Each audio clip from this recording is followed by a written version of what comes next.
Folks, Black Star Network is here. Hold no punches! I'm real revolutionary right now. Black power. Support this man, Black Media. He makes sure that our stories are told. Thank you for being the voice of Black America, Roland. Stay black. I love y'all. All momentum we have now, we have to keep this going. The video looks phenomenal. See, this difference between Black Star Network and black-owned media and something like CNN. You can't be black-owned media and be scared. It's time to be smart. Bring your eyeballs home. You dig?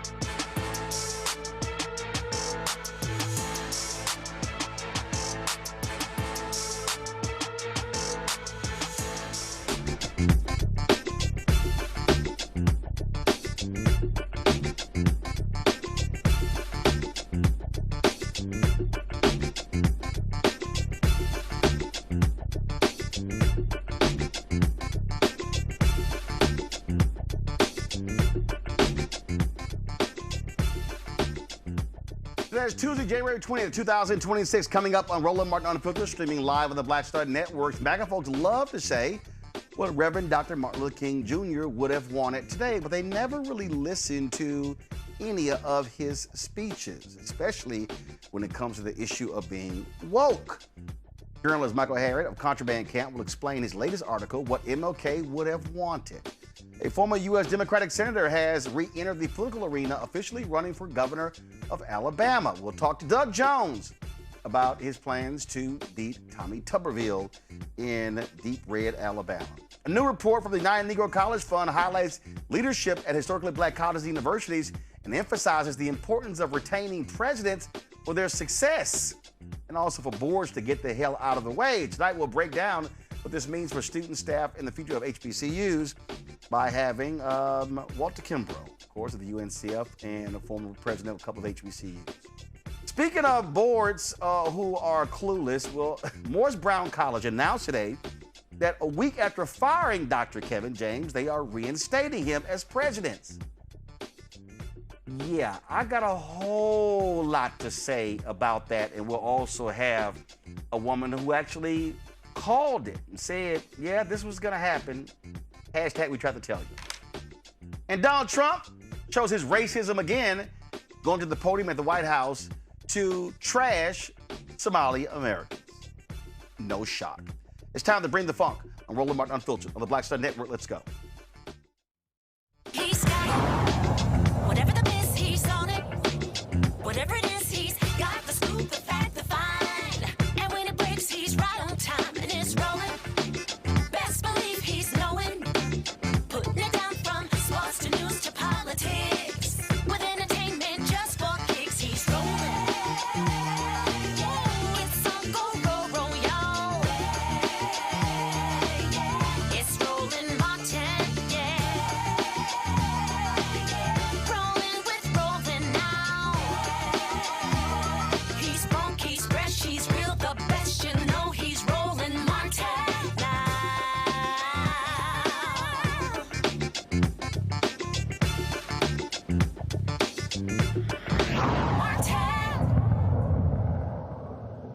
Folks, we talk about every year how folks quote Reverend Dr. Martin Luther King Jr., but typically it's only a couple of sermons or speeches that he gave. And as I said, what they really want is a Dr. King who is nice and loving and kind and really is a civil rights bobblehead or a civil rights teddy bear. Well, Michael Harriot, of course, founder of Contraband Camp, broke this thing down in his piece, Everyone Claims to Know What MLK Would Have Wanted. You know, they love talking about, oh, he wanted color blindness and silence and comfort. And Michael's like, nah, that's some bullshit. He joins us right now. Michael, glad to have you back on Roland Martin Unfiltered. I mean, it really does. Listen, I've even taken black audiences to task for only playing the bottom of his mountaintop speech, not the other 41 minutes. I said to the MLK, the City of Dallas event on Saturday, that we have stripped Dr. King of his militancy, his radicalness, his righteousness, and I played a bunch of clips last night, and it just again, as every year goes by, he gets softer and softer and softer, and essentially America's going to turn him into basically Santa Claus. Yeah, man. You know, and we've been knowing this for a while, and it's part of the product of just whitewashing Black history as a whole, right? You know, we hear the Martin Luther King we know today, when we celebrated for his birthday, white people hated him. Most white people hated him while he was alive, and it wasn't even close. It wasn't like, you know, 60%, right? Like the vast majority of white people had a positive reaction to everything Martin Luther King did. And when it comes to him speaking to people and what he would have wanted, everything that, you know, we talk about today, DEI, wokeness, critical race theory, Martin Luther King explicitly said that he was in favor of all of that stuff. And the most famous speech that the most frequent speech that he gave was a speech called Remaining Awake During a Great Revolution. And you know, as you could guess, someone like Martin Luther King gave speeches all of the time. So he had a few, you know, that he kept in his pocket and, you know, he switched out every now and then. But most of the time when he was talking to Black audiences, he gave the Remaining Awake speech from 1956, before the end of the Montgomery bus boycott, all the way to, it was the last sermon he gave before he died. His entire civil rights career that we know, he gave this speech from the beginning to the end. It is the most it's the harbinger of what he would have wanted. It's the most explanatory of all of his things. And he would change it, you know, every now and then. But the basic principle of it was, he would start out by talking about the story of Rip Van Winkle. You know, Rip Van Winkle before the American Revolution. And when he woke up, it was a picture of George Washington over his bed. And he realized he had fallen asleep through a great revolution. And he would tell people, the first actual line-by-line recording of it that we see was at Morehouse College in 1958 when he spoke at the commencement ceremony. And he told them, like, if I want you to do anything, in fact, Michael, when you leave here. Michael, hold on. So go to my iPad, Elise. This is from the King Institute at Stanford University, and then dated June 2nd, 1959. And this is the address. So, folk, y'all can actually read this so this is hit right here. And again, if you put in that name, Michael, I also pulled up, he spoke at Oberlin College, June 1965, 6 years later. Same speech, remaining awake through a great revolution. And so there are others as well, but go ahead. Yeah, and what he would do is basically tell this story and tell people the essential meaning of it was stay woke, right? You have to remain awake. You know, during that time, white people hadn't figured out the phrase woke yet. So he would tell the students, like, the most important thing that you have to do is to recognize the circumstances that Black people are in and to always be cognizant of that, what we would call wokeness. And he would start out, it's funny, by talking about 1619. You know, everything that Black people are going through started during 1619. He would talk about the need for, like, the bootstrap philosophy, he would call it, and the need to dismiss it and to understand that if we are going to get any place in society, it's going to have to be with the help of the government.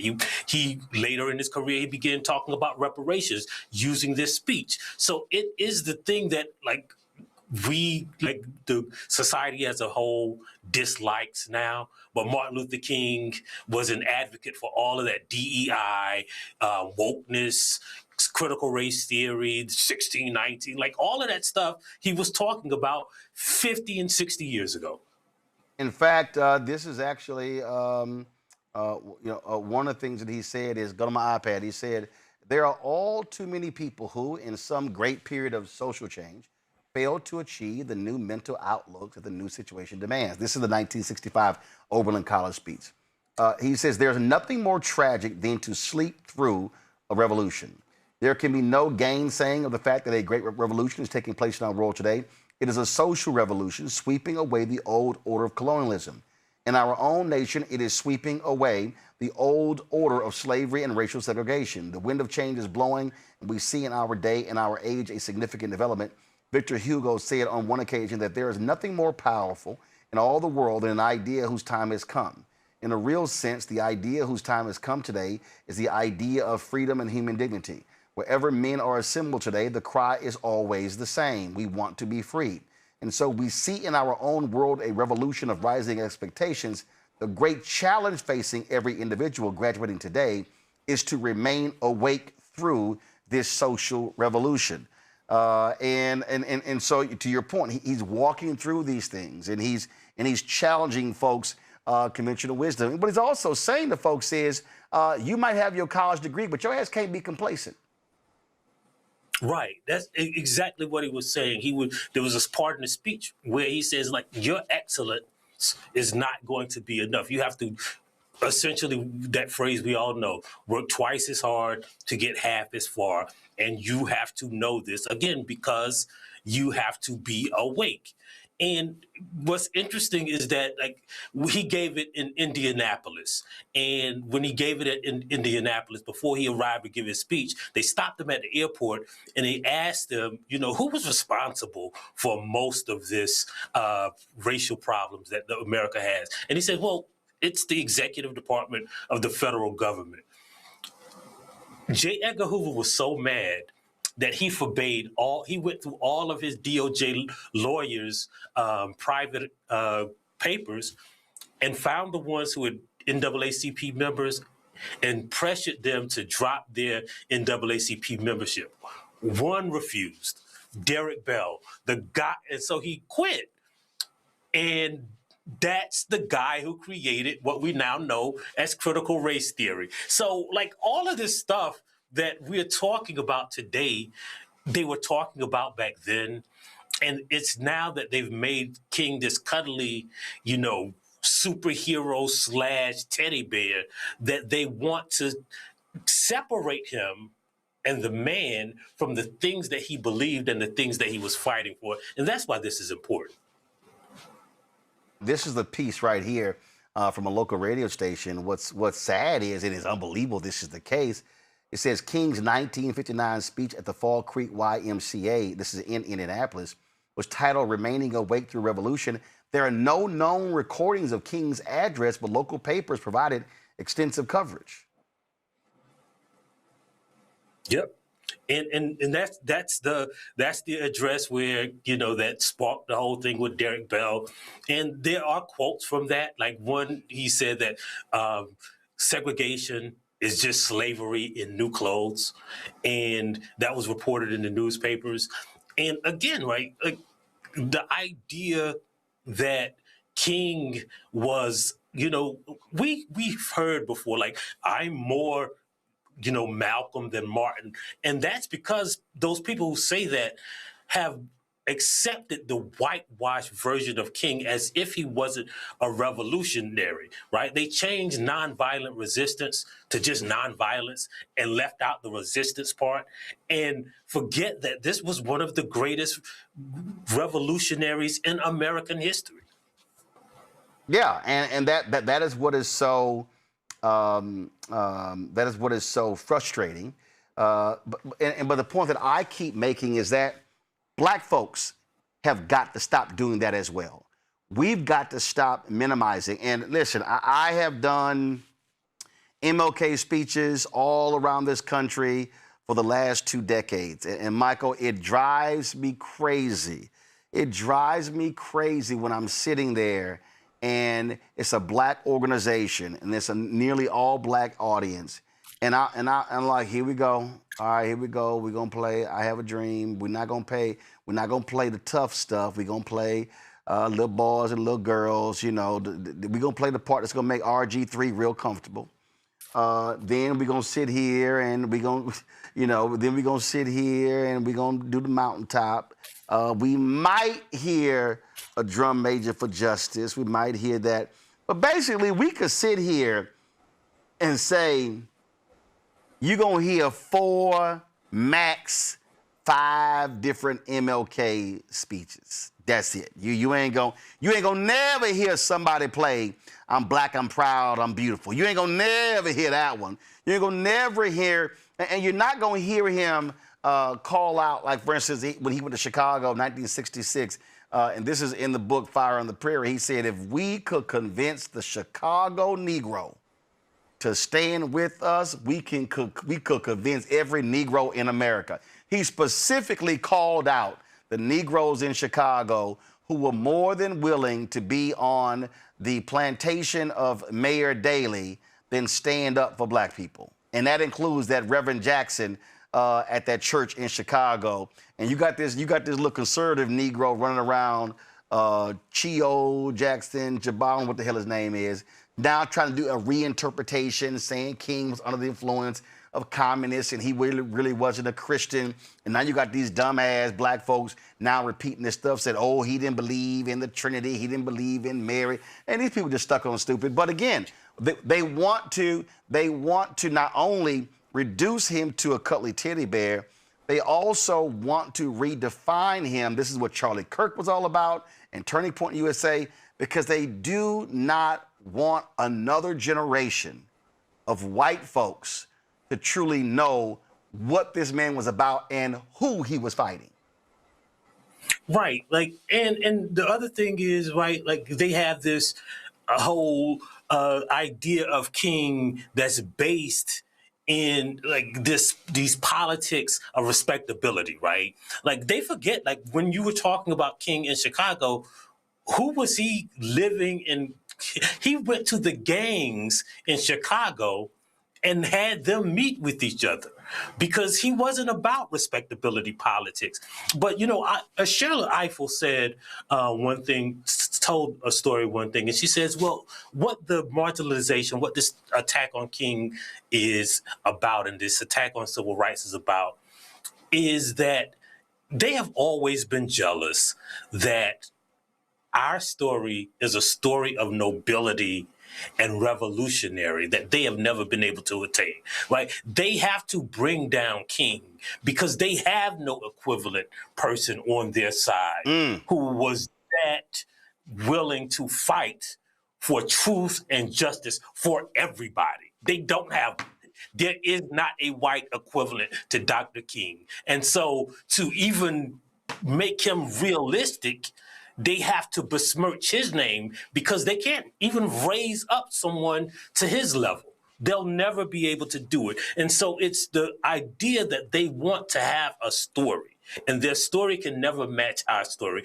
You know, when we talk about fascism and this authoritarian government that we're seeing now, right? One of the things that I always point out is, you know how they always bring up these analogies of Hitler and fascism in Italy, when black people in America are the only people in the world to defeat a fascist regime without an army, without a military, and without violence. And so they want to destroy that story. They want to give an alternative fact, make it an alternative fact.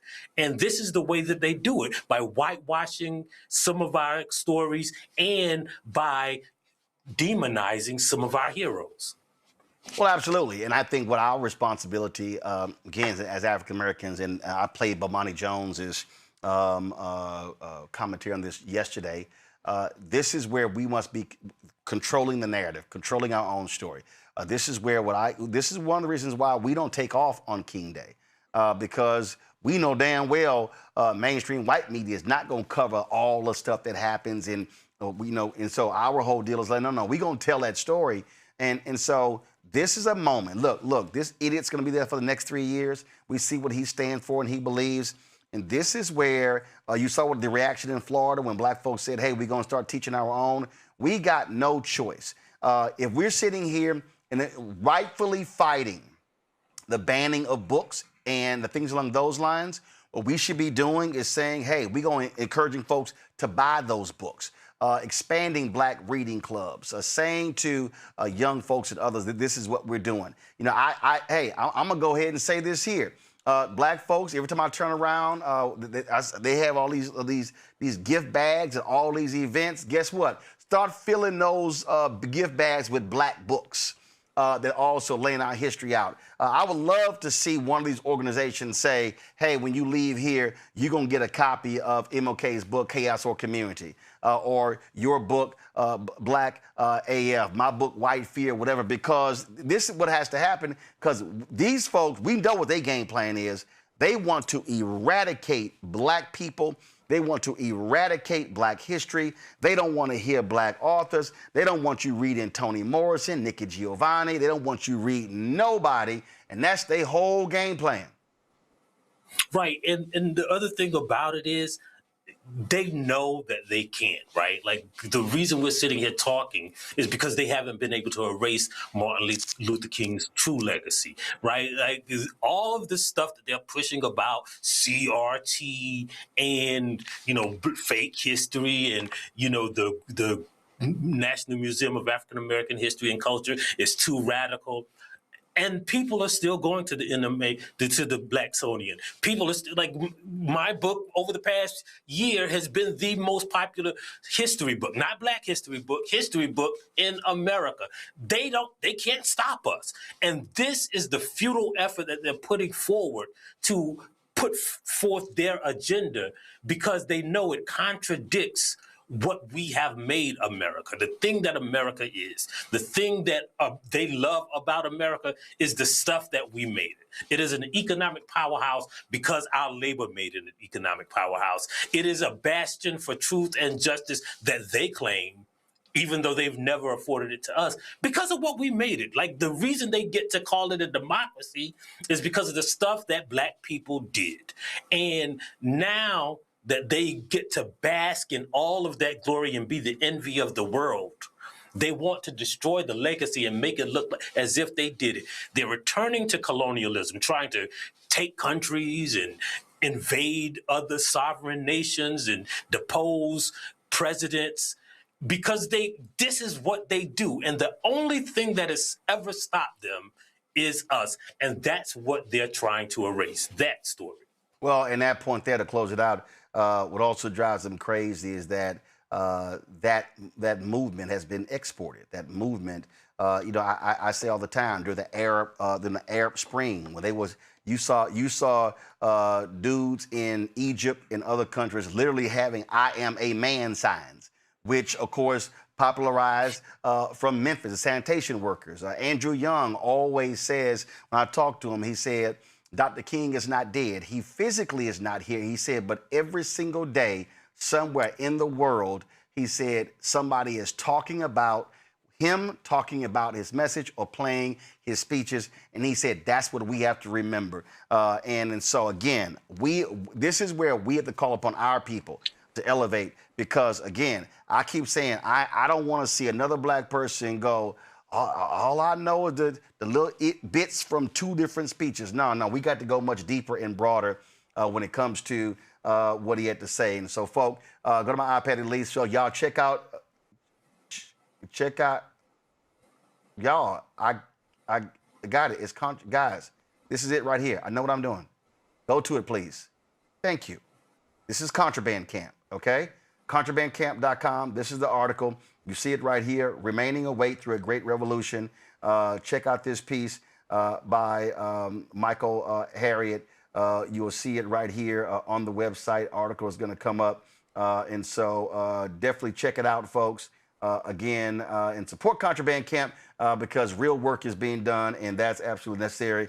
And after you do that, actually go and listen to that speech. Go to Google. It's all there because it was the last sermon that he gave before the April 3rd, 68 speech, before he was assassinated. So y'all be sure to check it out. Michael, thanks a lot.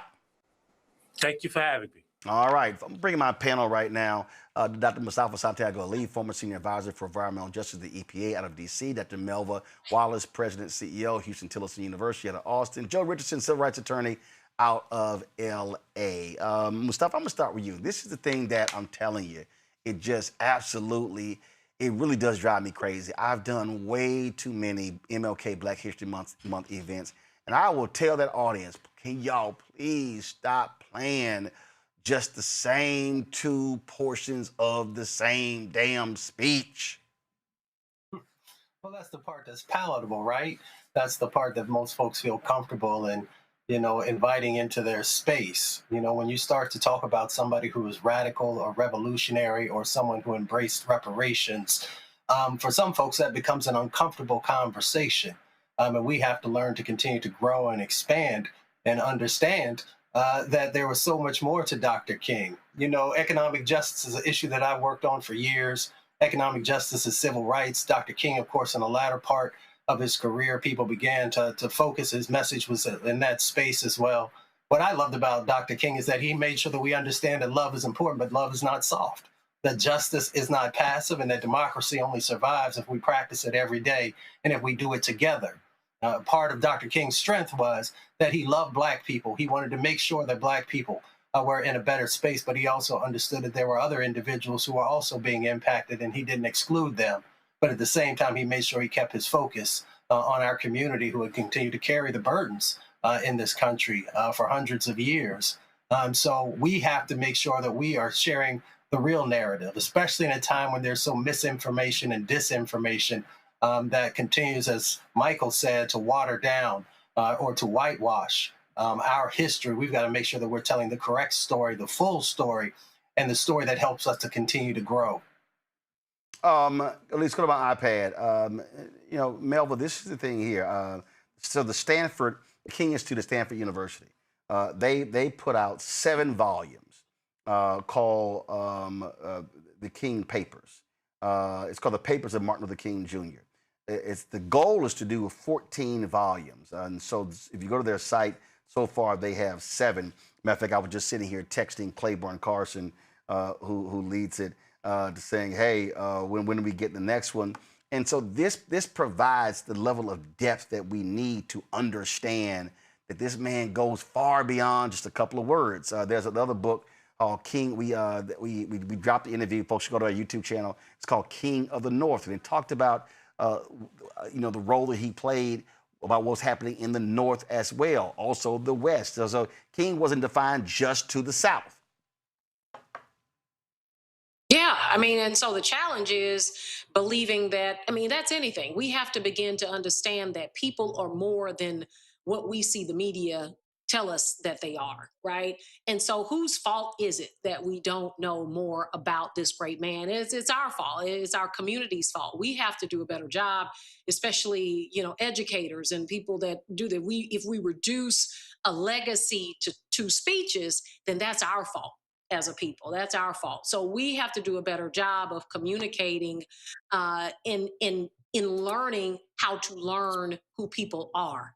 That means reading more about who he was, reading more about his family, understanding the kind of person that he was. And that's teaching our young people how to think and how to think critically about what is being presented. Because yes, Martin Luther King, an incredible human, but how do we still deal nowadays with who people tell us they are in the media? And so we have to begin to critically think along the way and research the people who we want to know more about. And our HBCUs do it well, our schools do it well. But you brought up a great point about the books. It's learning more about your community. And, it's how to learn is what we have to do. And that's where we might have missed the mark, is reducing this man to 2 speeches. Joe, also what has to happen, and I'm just a firm believer in this, that we have to expand this beyond just him. When I look at my library, when I look at the things that I study, when I look at the things that I read, there were so many people who played a pivotal role, known and unknown. And so I keep saying his holiday is not about him. It's do with it what he did when he got the Nobel Peace Prize, accepting it on behalf of the whole movement. We need to be, again, expanding our knowledge. I tell the story when I was reading, and I know my next guest probably has read this book. It was the book Showdown on the Thurgood Marshall confirmation hearings by Will Haygood. And in there, he talked about Henry and Harriet Moore and the work they were doing in Florida. And their home was firebombed on Christmas Day, and they died of their injuries. And he said there was a museum dedicated to them on those grounds in Sanford, Florida. I was like, what? And I said, man, I had no idea. And I spent time down there, obviously, because of the Trayvon Martin case. And so I remember when we did our show on Bethune-Cookman College, and I was driving actually to, I think I was driving to Orlando for something. I was driving to Fort Lauderdale. I was driving to Fort Lauderdale for something. And I'm on the highway, and I see the Henry Moore Museum. And I immediately turned around and went back, and it was closed. But I shot some video, did some things along those lines. And that's the thing. I mean, so their story is just as important as Dr. King, is just as important as Medgar Evers. So we got to be making sure our folk have a much broader understanding of our history. And one of the things that's understood that's important about that is that's going to give us encouragement, and that's going to give us confidence. A lot of what we hear now are the frustrations that many of us naturally have with what we see going on right now. But this is still nothing compared to what they dealt with 50, 100 years ago, 35, 40 years ago. And to really be able to dig into that, Roland, now you're going to understand how much history, how much work has to be done to actually erase our history. But it's a race for us to make sure that we're continuing to preserve and uncover it.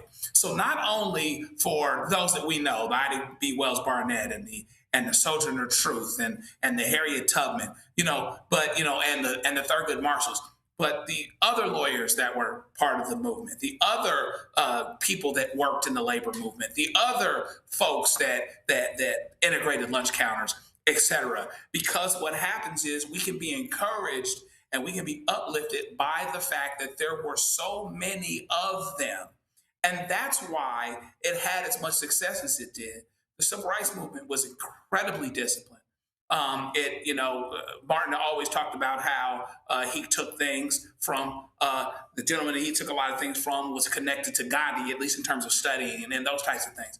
There's so much out there to be taken and to be replicated and also to be encouraged by. And right now, that's going to allow us, without minimizing what we might be seeing right now, the perspective that we need to know that if they could handle it and keep going. Some of our previous generations, I said this in church the other day, some of our previous generations said, even if not for me, then for them. They hoped for things for us that they had no belief necessarily that they would see themselves or for themselves to enjoy. And so if we look at that, and listen, woke is Bible, okay? Romans 13:11, Ephesians 5:14, woke is Bible, okay? And Martin was Bible, and he was radical, all of the above. So let's embrace it, learn as much as we can about it, him and others, so that it can strengthen us going forward. And at least go to my iPad. I must have offloaded the videos, but luckily I had. So it's called the Harriet T. and the Harriet V. Moore Memorial Park in Brevard County. And then this is actually the museum. It sits on the site where their home was firebombed by racists there in Florida. And again, they were doing the work out there fighting on behalf of voting rights. And so just one of the things that we need to understand.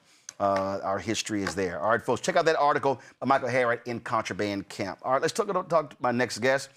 He is talking about someone who understands history, hailing from Alabama, was the prosecutor in the case. The book is called Bending Towards Justice, the Birmingham Church Bombing That Changed the Course of Civil Rights, U.S. Senator Doug Jones. Now, remember, we did the interview. Y'all, he was crazy. We thought the interview was lost. No, actually, when we did the interview, it was not labeled.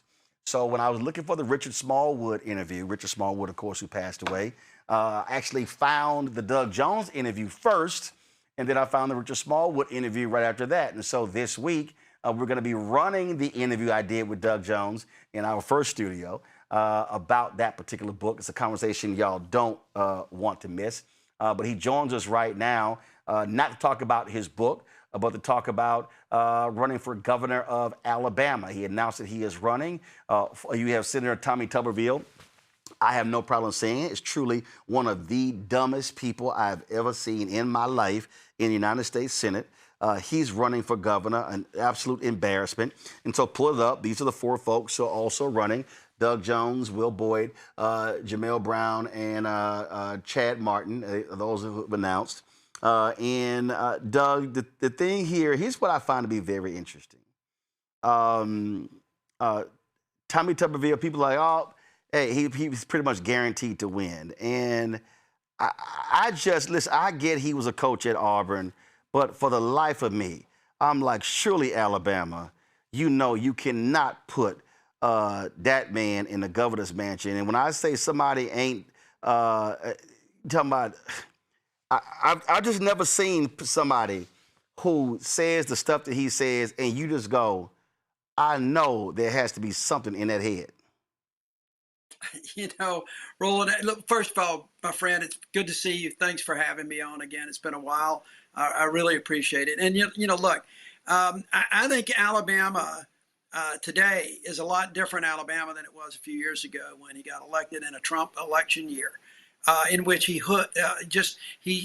hid behind COVID. They hid him away. He hid in his home in Florida, which I think he still lives in, by the way. I still don't think he's a resident of Alabama, but that's a whole different story. And the fact of the matter is they can't hide him this time. He's got a record. He's going to have to get out there. He's going to have to defend a record that I think is indefensible. He's not done anything for the people of Alabama. He's not just been a Trump acolyte. He's been a trumpeter for Donald Trump and everything he's done. Every divisive concept that he's got, Tommy Tuberville has been right there.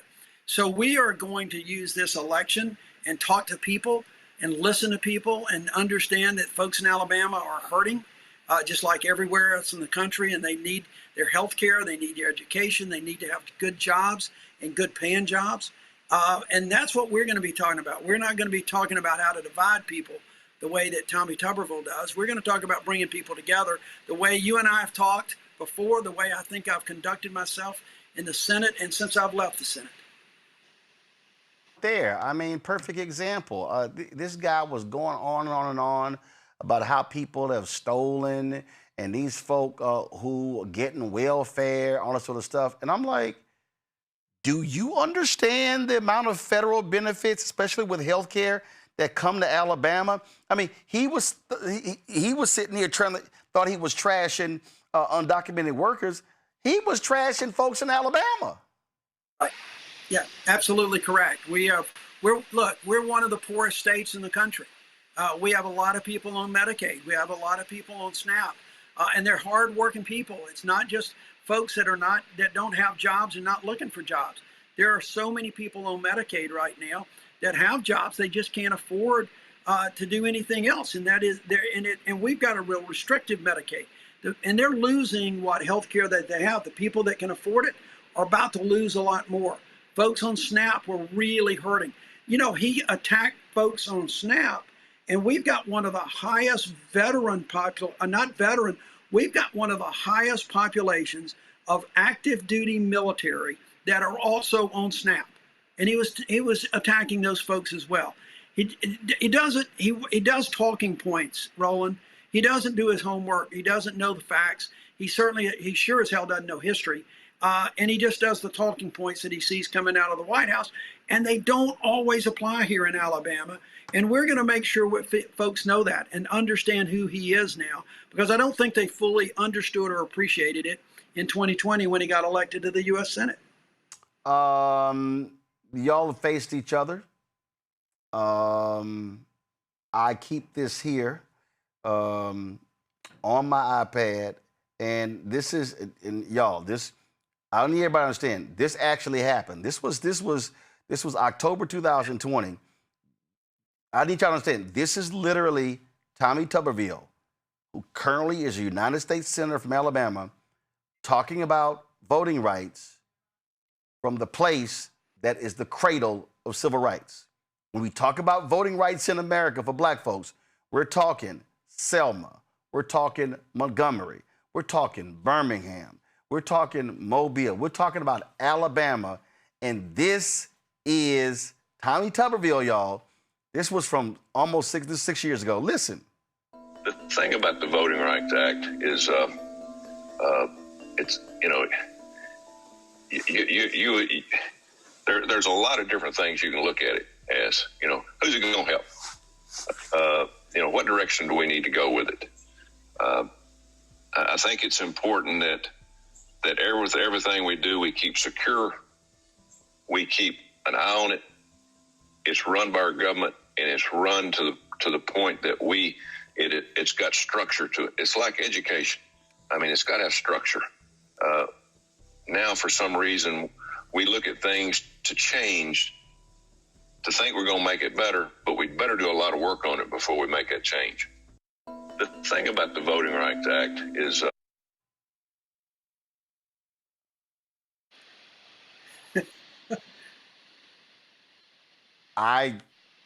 clearly education didn't take hold for somebody.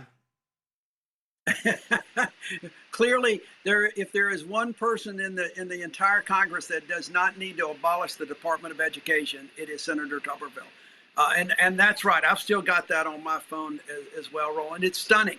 It's absolutely stunning. And remember, just a month after that, he didn't know what the three branches of government were right after he got elected. I mean, look, what's really, I think, for us, we are going to focus on exactly what got me elected in 2017.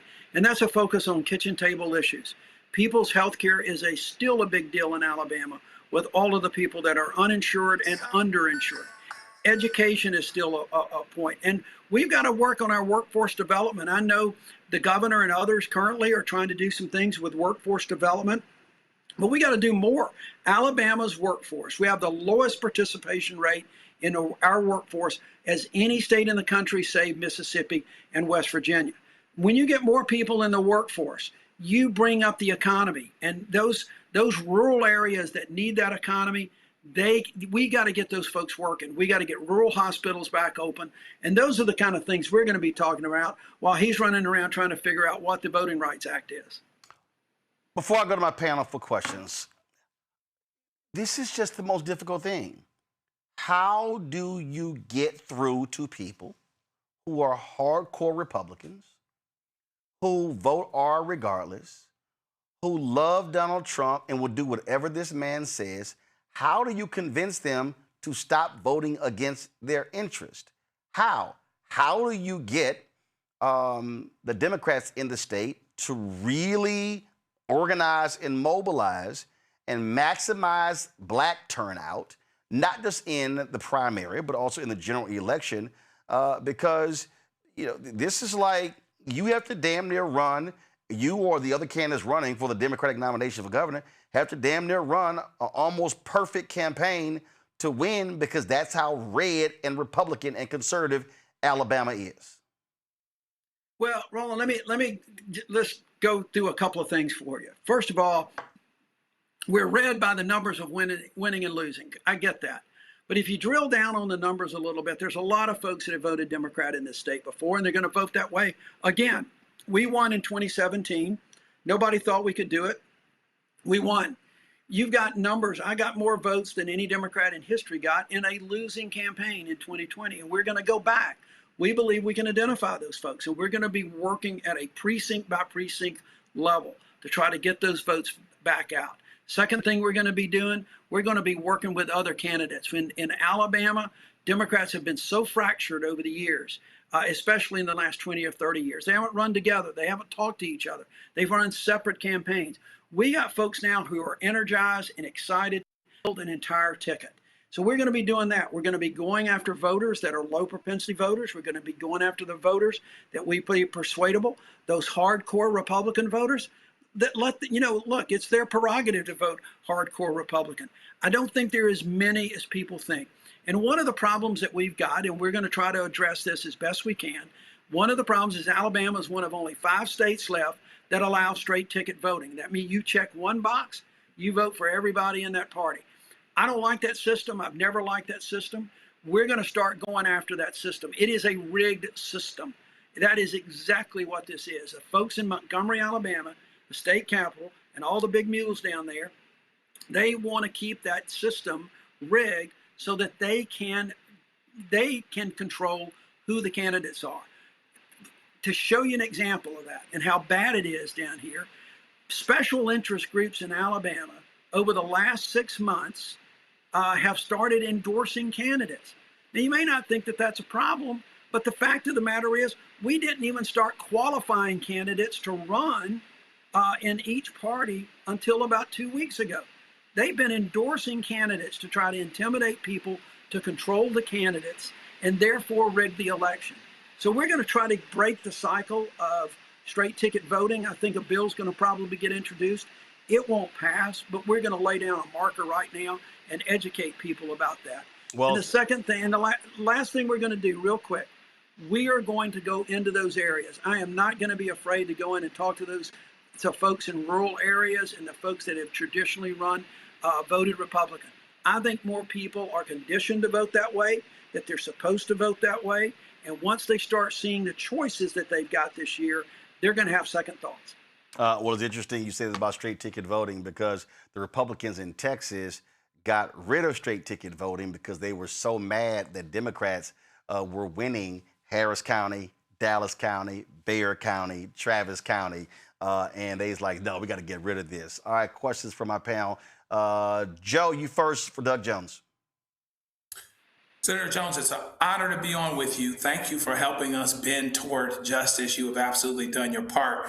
Between what you've said and what Roland has asked, you guys kind of took up what I was going to ask. But let me ask you this, Senator. What do you hope in this campaign to reveal to Alabama about itself? So that they can rise up, find their identity, grab it, and say, we need to go in another direction. Beautiful question, Joe, and it is so appropriate for the way we're framing this entire campaign. You know, Alabama, despite its history of divisiveness, Alabama is a community. Alabama, folks take care of each other in times of need, whether it's a tragedy, whether it's the loss of a loved one. We're really more cohesive than people think when it gets right down to it, but we've let politicians and others divide us. And so our theme, one of the themes, there's a song, and it's a song by a group of women called the High Women, and it's called Crowded Table. And I use that in my kickoff. I'm using it in every speech. I mean, just quoting it. We can't use the whole song, hoping to get to. But for folks that are listening, it's an amazing, it's an anthem of unity and community. And it's basically, I want a house with a crowded table, where there's a place by the fire for everyone, where we can take on the world while we're young and able and come back together when the day is done. The door's always open. Your picture's on my wall. Everyone's a little broken, but everyone belongs. That's what we're going to get Alabama to recognize about itself and our community and all the glory that we have in the diversity. We are going to continue that theme regardless of how the other side attacks African Americans or Muslims or whoever they might try to divide. We're going to want that house with a crowded table. Melva? Thank you, sir. Melva? Yeah, okay. So let's just be real. You got an uphill battle. And in 2017, your Senate win was known, I think it was called something like the Alabama Miracle, right? which is really good.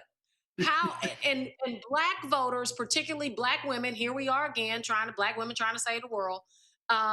We were crucial to your past statewide success. And from what I'm seeing, we are key to any Democratic ground game in 2026. What's your play? What's your plan to get Black women behind you again? You know, I think we've got to remind folks of my role in the U.S. Senate. I think that we've got to remind them of how excited they were when they finally had a voice in the United States Senate. They damn sure don't have one up there now. And we got to remind folks about that. We got to remind folks of my record and my history of helping folks. And it's not just the church bombing. I love it when people remind everyone about what we did to bring justice for those 4 little girls that were killed in that bombing in 1963. But I want to remind people that we were the ones, that I was the one co-sponsoring legislation that got permanent funding for HBCUs, that got increased funding for HBCUs. We were the ones sponsoring legislation for maternal health care initiatives, because we in Alabama have one of the highest rates of maternal mortality and infant mortality in the country. And those rates are higher for Black women and people and women of color. So we're going to remind folks about what we've done. And significantly, as Tommy Tuberville is going on at attacking various demographics, various folks in our community, whether it is Muslims or others, I want to remind folks, I want to remind them that in 2020, after the George Floyd murder, and I was going to be in a tough race in Alabama, that it was this son of the South that got on the floor of the Senate and talked about Black Lives Matter, and trying to reform some criminal justice things. And we ran TV ads that way. I want people to know and understand that they will have a voice in the governor's mansion because they have not had one in a long, long time now. And we needed that voice, just like they put me in the Senate for at least 3 years. Let's put me in the governor's mansion for 4 years so they'll have that bully pulpit in their corner. Mustafa. Jones, it's good to see you again. I've spent a whole lot of time in Alabama working on environmental and public health issues over the years. You can correct my numbers here if I say them incorrectly, but I think Alabama's about 16%, has a poverty rate of about 16%. For the Black community, I believe it's about 25%. And if we go down to some of the places that I've spent a lot of time, like in Perry County, you may have 60% of, young people, children who are dealing with poverty. So I'm going to give you two different ways to answer this. You can either talk about how Alabama has gotten to this positioning with poverty, or what is your vision for folks in Perry County and in other places to be able to move forward? It's a complicated questions, and you can talk about both of them. We've got to this point because the state of Alabama has not invested in those counties. They've neglected them. Everybody talks about how great Birmingham does, how great Huntsville does, Mobile, but they forget the Perry counties of the world, and they don't invest. They haven't invested in education in those counties. They haven't invested in the workforce development in those counties. And they haven't invested, importantly, they have not invested in small businesses in those counties. We've had a state government that loves to give out tax incentives to the big companies to come in because they're real proud of all these companies coming in. And I'm fine with that. I mean, I like to do that. But I want to give some of these incentives to the small businesses, like in Perry County, where folks can operate and open and operate a business right there in their hometown, because they'll be more apt to stay there in that hometown and employ people in that hometown. So I think we can do a lot like that, but we've got to do something to lift the wages across the board, and we've got to get healthy. That is one thing, and I'm not talking about the stuff we see coming out of the HHS secretary. I'm talking about basic health care in these rural areas where our rural hospitals are closing. We didn't expand Medicaid. We need to do that. We need to keep these rural hospitals open and maybe kind of rethink how healthcare is being delivered in those rural hospitals. We're not going to forget those counties. And I think more investment in those counties in both education and workforce development and incentives for small businesses are key. Absolutely. All right. Doug Jones, we appreciate it. We'll be covering this. When is the primary? Primary is May the 19th. I'm not taking any primary for granted. I want to make sure people understand that. We're not taking any of that for granted. We're going to be talking about these issues. We're going to be going to folks. We're going to be listening. We're going to do a lot of listening tour type things. And if anybody's out there that has questions or can help us, go to DougJones.com, and there you got them all right now. That's the new campaign sites that we've got there. So we'd love to have you join us if you're in Alabama, and if not, just send us some money. All right. I appreciate it. Thanks a lot. Thanks, Roland. Take care. All right. Going to go to a quick break. We come back. We're going to talk about a new UNCF report. They're dealing with HBCU leadership. We'll also be talking about the drama at Morris Brown. You fired president last week. You reinstate him this week. Absolutely crazy. Plus, Black Star Network headlines with Brittany Noble. We'll be right back. Roland Martin Unfiltered on the Black Star Network. Don't forget, support the work that we do. Join our Bring the Funk fan club. Your dollars make it possible for us to do the kind of work that we're doing. If you want to contribute via Cash App, use the Stripe QR code. You see it right here. Use it for credit cards as well. Checks and money order and make it payable to Roland Martin Unfiltered, P.O. Box 57196, Washington, D.C. 20037-0196. PayPal's R Martin Unfiltered, Venmo RM Unfiltered, Zelle, Roland at RolandSMartin.com, Roland at RolandMartinUnfiltered.com. We'll be right back.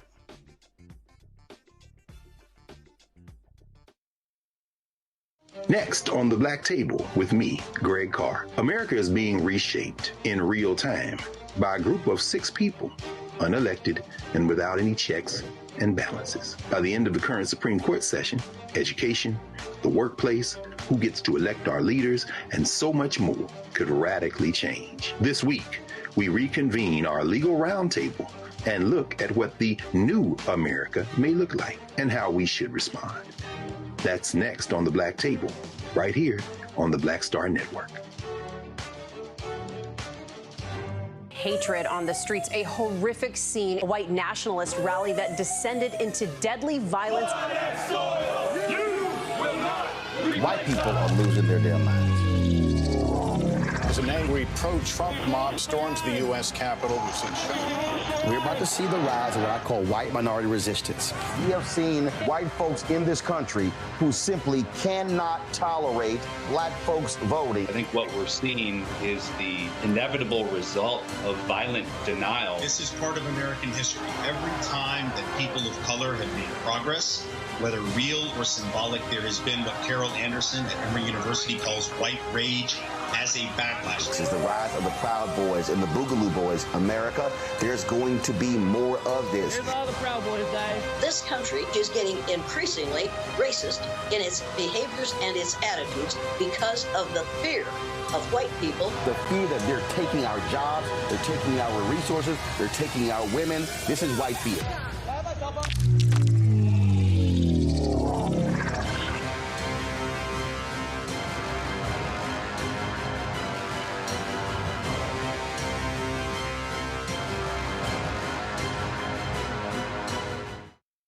Hi, I'm Swing Cash, Basketball Hall of Famer, and you're watching Black Star Network.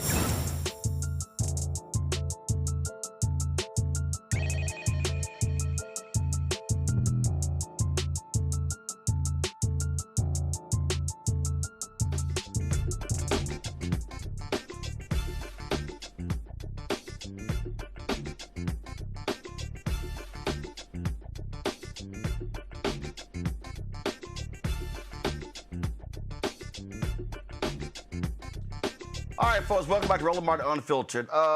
We truly have an idiot in the White House. Today, Donald Trump gave a news conference, and another racist diatribe against Somali Americans.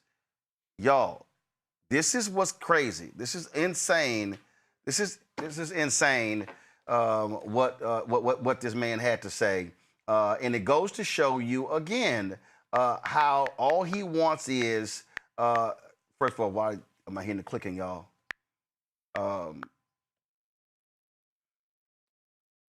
This man only wants white people in this country. He only wants white people in this country. This was supposed to be, my congressman's news conference. It wasn't. Listen to this.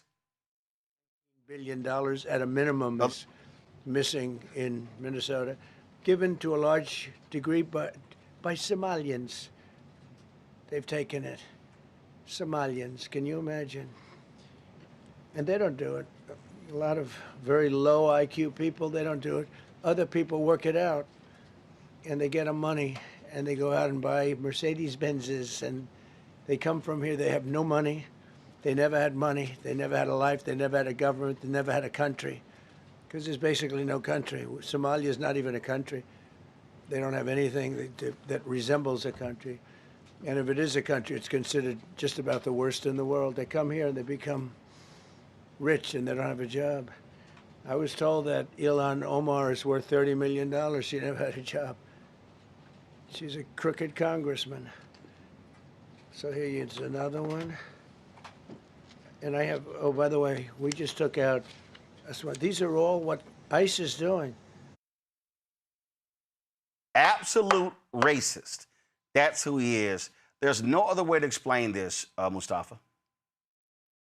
Well, it is all that you just said. It is also the fear. So, I know he's never spent any time in the Somalian community. If he did, he would understand that they have incredibly high business ownership because they believe in collective economics, family members coming together, as other immigrant communities have done and continue to do, and build businesses. They've helped revitalize these corridors that were dying before. He's also probably afraid of the fact that when it comes to education, many Somalians end up going on to be doctors and lawyers because the families place such a high level of importance on being able to achieve educationally as well, and then to be able to give back. So these are things that he fears, because when folks do that, they build power. They build a better understanding of how they can help to not only contribute, but also help to push this country to be better. And these are things that he has no interest in. So, he continues to create these false narratives about the community, as he has done with other communities. And unfortunately, because most people in this country either one, don't read, or two, never spend time with people who may look different than them, they have no idea about, just this greatness that actually exists inside of this representative community. Joe?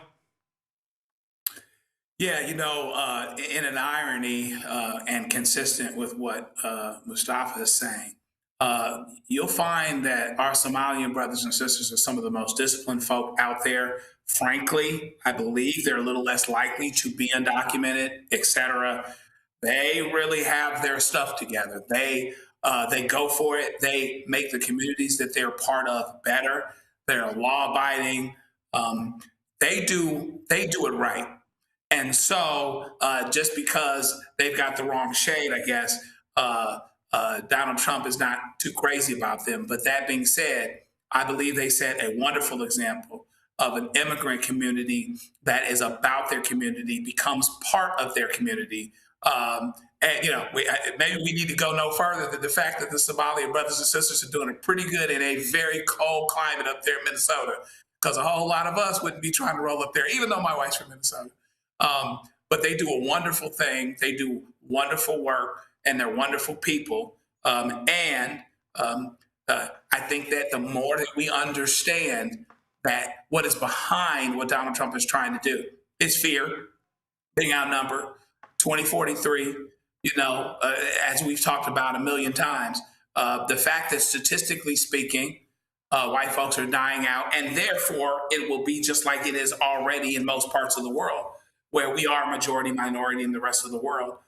You're not fearful. You have to lean into that because it's going to happen regardless of whether you want it to happen or not. And so we have to just keep moving forward and support all of our immigrant communities that are adding to us and making us better and making America what it actually is, as it has been from the very beginning. Melva? Yeah, I think that, the opportunity is for us to think about community in a way that is different. It's hard to not like somebody when you get to know them. And so we have to be bigger than the message and the messenger. And for us as a people, it's an opportunity to settle down, get to know our neighbors, and support communities, the Somali community, the Black community, the brown community, the Hispanic community that's also being marginalized.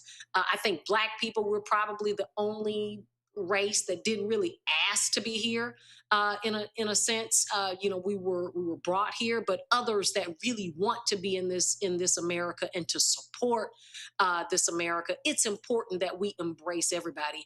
And, it's hard to add to what you guys have already said about, foolery going around and us trying to divide communities. But I encourage everybody within the community, get to know your neighbors and don't listen to the foolery. Absolutely. All right, folks. We've been talking about all across the country, obviously, the redistricting going on. Now, remember, all of this stuff started in Texas. And what happened in Texas is that Donald Trump said, I won 5 seats. Republicans gave it to him. Well, that set off a furious round. California responded by saying, okay, we're going to gerrymander our maps. And then Indiana chose not to. Kansas said they didn't have the votes. And then, of course, you see State Senator Louise Lucas in Virginia. She's pushing for a 10-to-1 map to punish Republicans. Well, guess what? The Maryland Redistricting Advisory Commission, they have voted and sent this recommendation to Governor Wes Moore for an 8-0 map in that particular state. And guess what? That's exactly what should be the case. Bottom line is this here. It's called FAFO. Y'all want to sit here and play games? We're going to respond accordingly. Now, Republicans in Missouri, they gerrymandered out the seat of Congressman Emanuel Cleaver. They also are trying to make Florida, talks about they're going to be trying to make changes. Ohio made their changes as well. And listen, this is the way, again, you want to play games and folks are going to respond, that's what happens. And so what you might find is, Joe, one pickup, because in Maryland right now, it's 7 Democrats, 1 Republican. They're going to wipe that person out. They're going to wipe out 2 or 3 in Virginia. And this is what I've always said. Power, you got power, you use power. Republicans wanted to play games, and this all started, let's be very clear, this all started, now you've always had gerrymandering, okay? And also, as a reminder, Joe, Democrats put forward last year, they voted on a bill to get rid of partisan gerrymandering. Republicans voted against it. So since they wanted to go ahead and go there, Democrats are responding. That's exactly how you're supposed to respond to thugs. Yeah, I mean, you started it, and we'll finish it. Shout out to my dear friend, new delegate in Virginia, Nicole Cole, who overturned, got rid of a 32-year incumbent. And I know she's voting for what it is that they're doing in Virginia.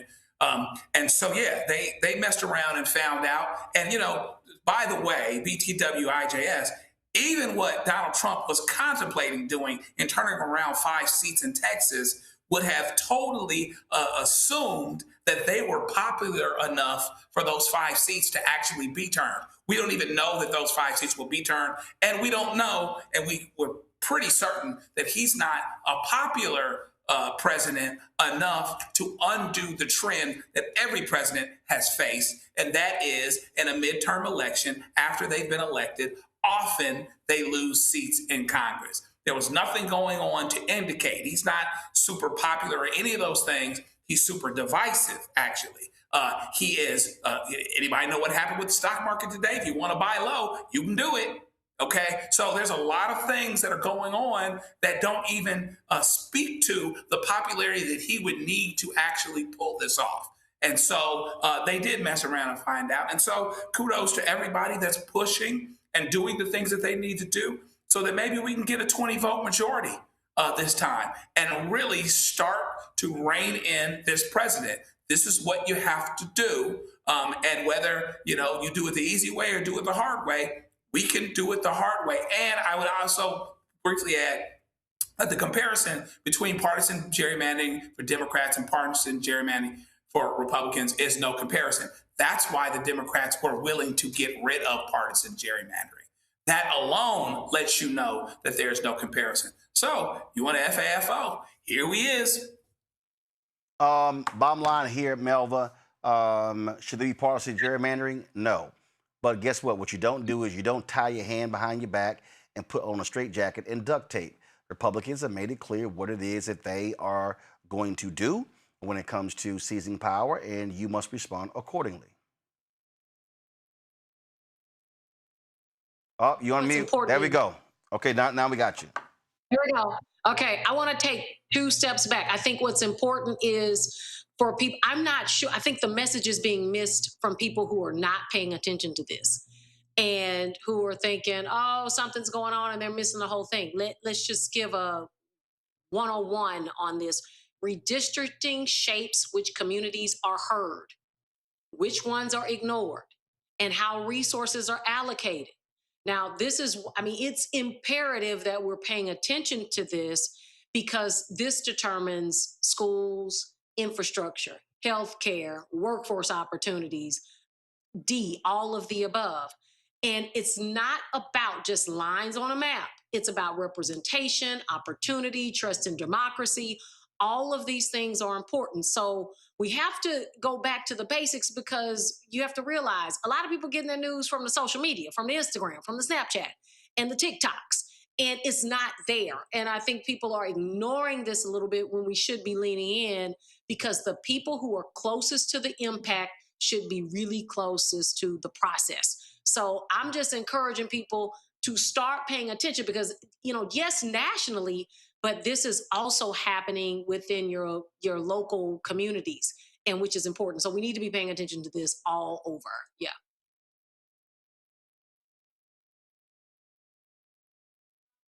Mustafa? I mean, everything Dr. Wallace and Joe said, all of that just kind of lays it out for folks. You know, I had the chance to actually work with Emmanuel Cleaver when I worked on Capitol Hill and saw how important his voice was in a process. So as we begin to lose those voices, even though, down the road we may be able to, reshape maps and get people back or get people who have similar ideas back, there's still that period of time when folks no longer have those champions for important issues for our community. So we just have to stay mindful of that. And as you started out, everybody wants to make sure there are fair maps. The Republicans have a problem because they continue to create policy that is destructive and that doesn't uplift people. And if they created better policy, then maybe they'd be more competitive and wouldn't have to do these types of, just really negative things. So I'm still hopeful that one day that we'll get to a place where folks will be fair. But until that day, you got to do what you got to do to make sure that you're protecting your people. Absolutely. All right, quick break. We come back. Let's talk about the UNCF's new report dealing with HBCU leadership. That's next right here on Roland Martin Unfiltered on the Black Star Network.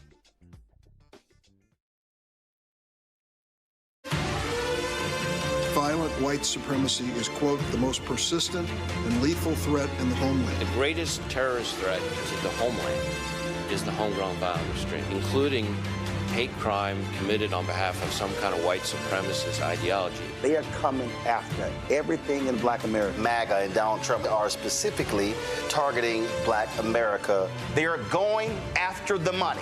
Attack Black Lives Matter. Attack critical race theory. Attack woke, DEI. MAGA wants to defund Black America. This is a perfect example of their desire to completely degrade and de-emphasize Black people.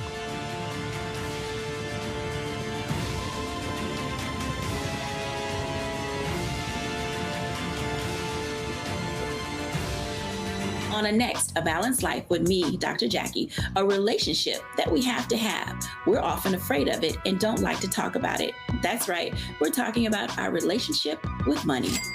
And here's the thing, our relationship with money oftentimes determines whether we have it or not. Balancing your relationship with your pocketbook, that's next on A Balanced Life with me, Dr. Jackie, here at Black Star Network. On a next, A Balanced Week on the Other Side of Change. Book bans, anti-intellectualism, and Trump's continued war on wisdom. This is a coordinated backlash to progress. At the end of the day, conservatives realized that they couldn't win a debate on facts. They started using our language against us, right? Remember when we were all woke and the woke movement and all that kind of stuff? Now everything is anti-woke, right? When we were talking about including diversity, equity, inclusion, and higher education, now it's anti-DEI. All this are efforts to suppress the truth because truth empowers people. You're watching The Other Side of Change only on the Black Star Network. Hatred on the streets, a horrific scene, a white nationalist rally that descended into deadly violence. White people are losing their damn minds. As an angry pro-Trump mob storms the U.S. Capitol, we've seen We're about to see the rise of what I call white minority resistance. We have seen white folks in this country who simply cannot tolerate Black folks voting. I think what we're seeing is the inevitable result of violent denial. This is part of American history. Every time that people of color have made progress, whether real or symbolic, there has been what Carol Anderson at Emory University calls white rage as a backlash. This is the rise of the Proud Boys and the Boogaloo Boys. America, there's going to be more of this. Here's all the Proud Boys, guys. This country is getting increasingly racist in its behaviors and its attitudes because of the fear of white people. The fear that they're taking our jobs, they're taking our resources, they're taking our women. This is white fear.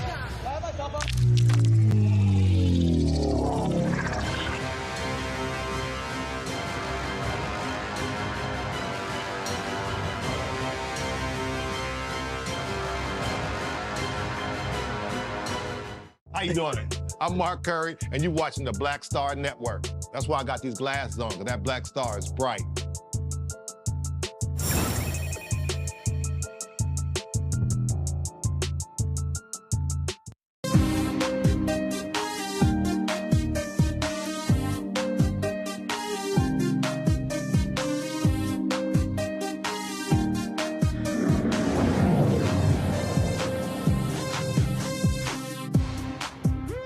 All right, folks, United Negro College Fund has released a report that examines presidential tenure at HBCUs.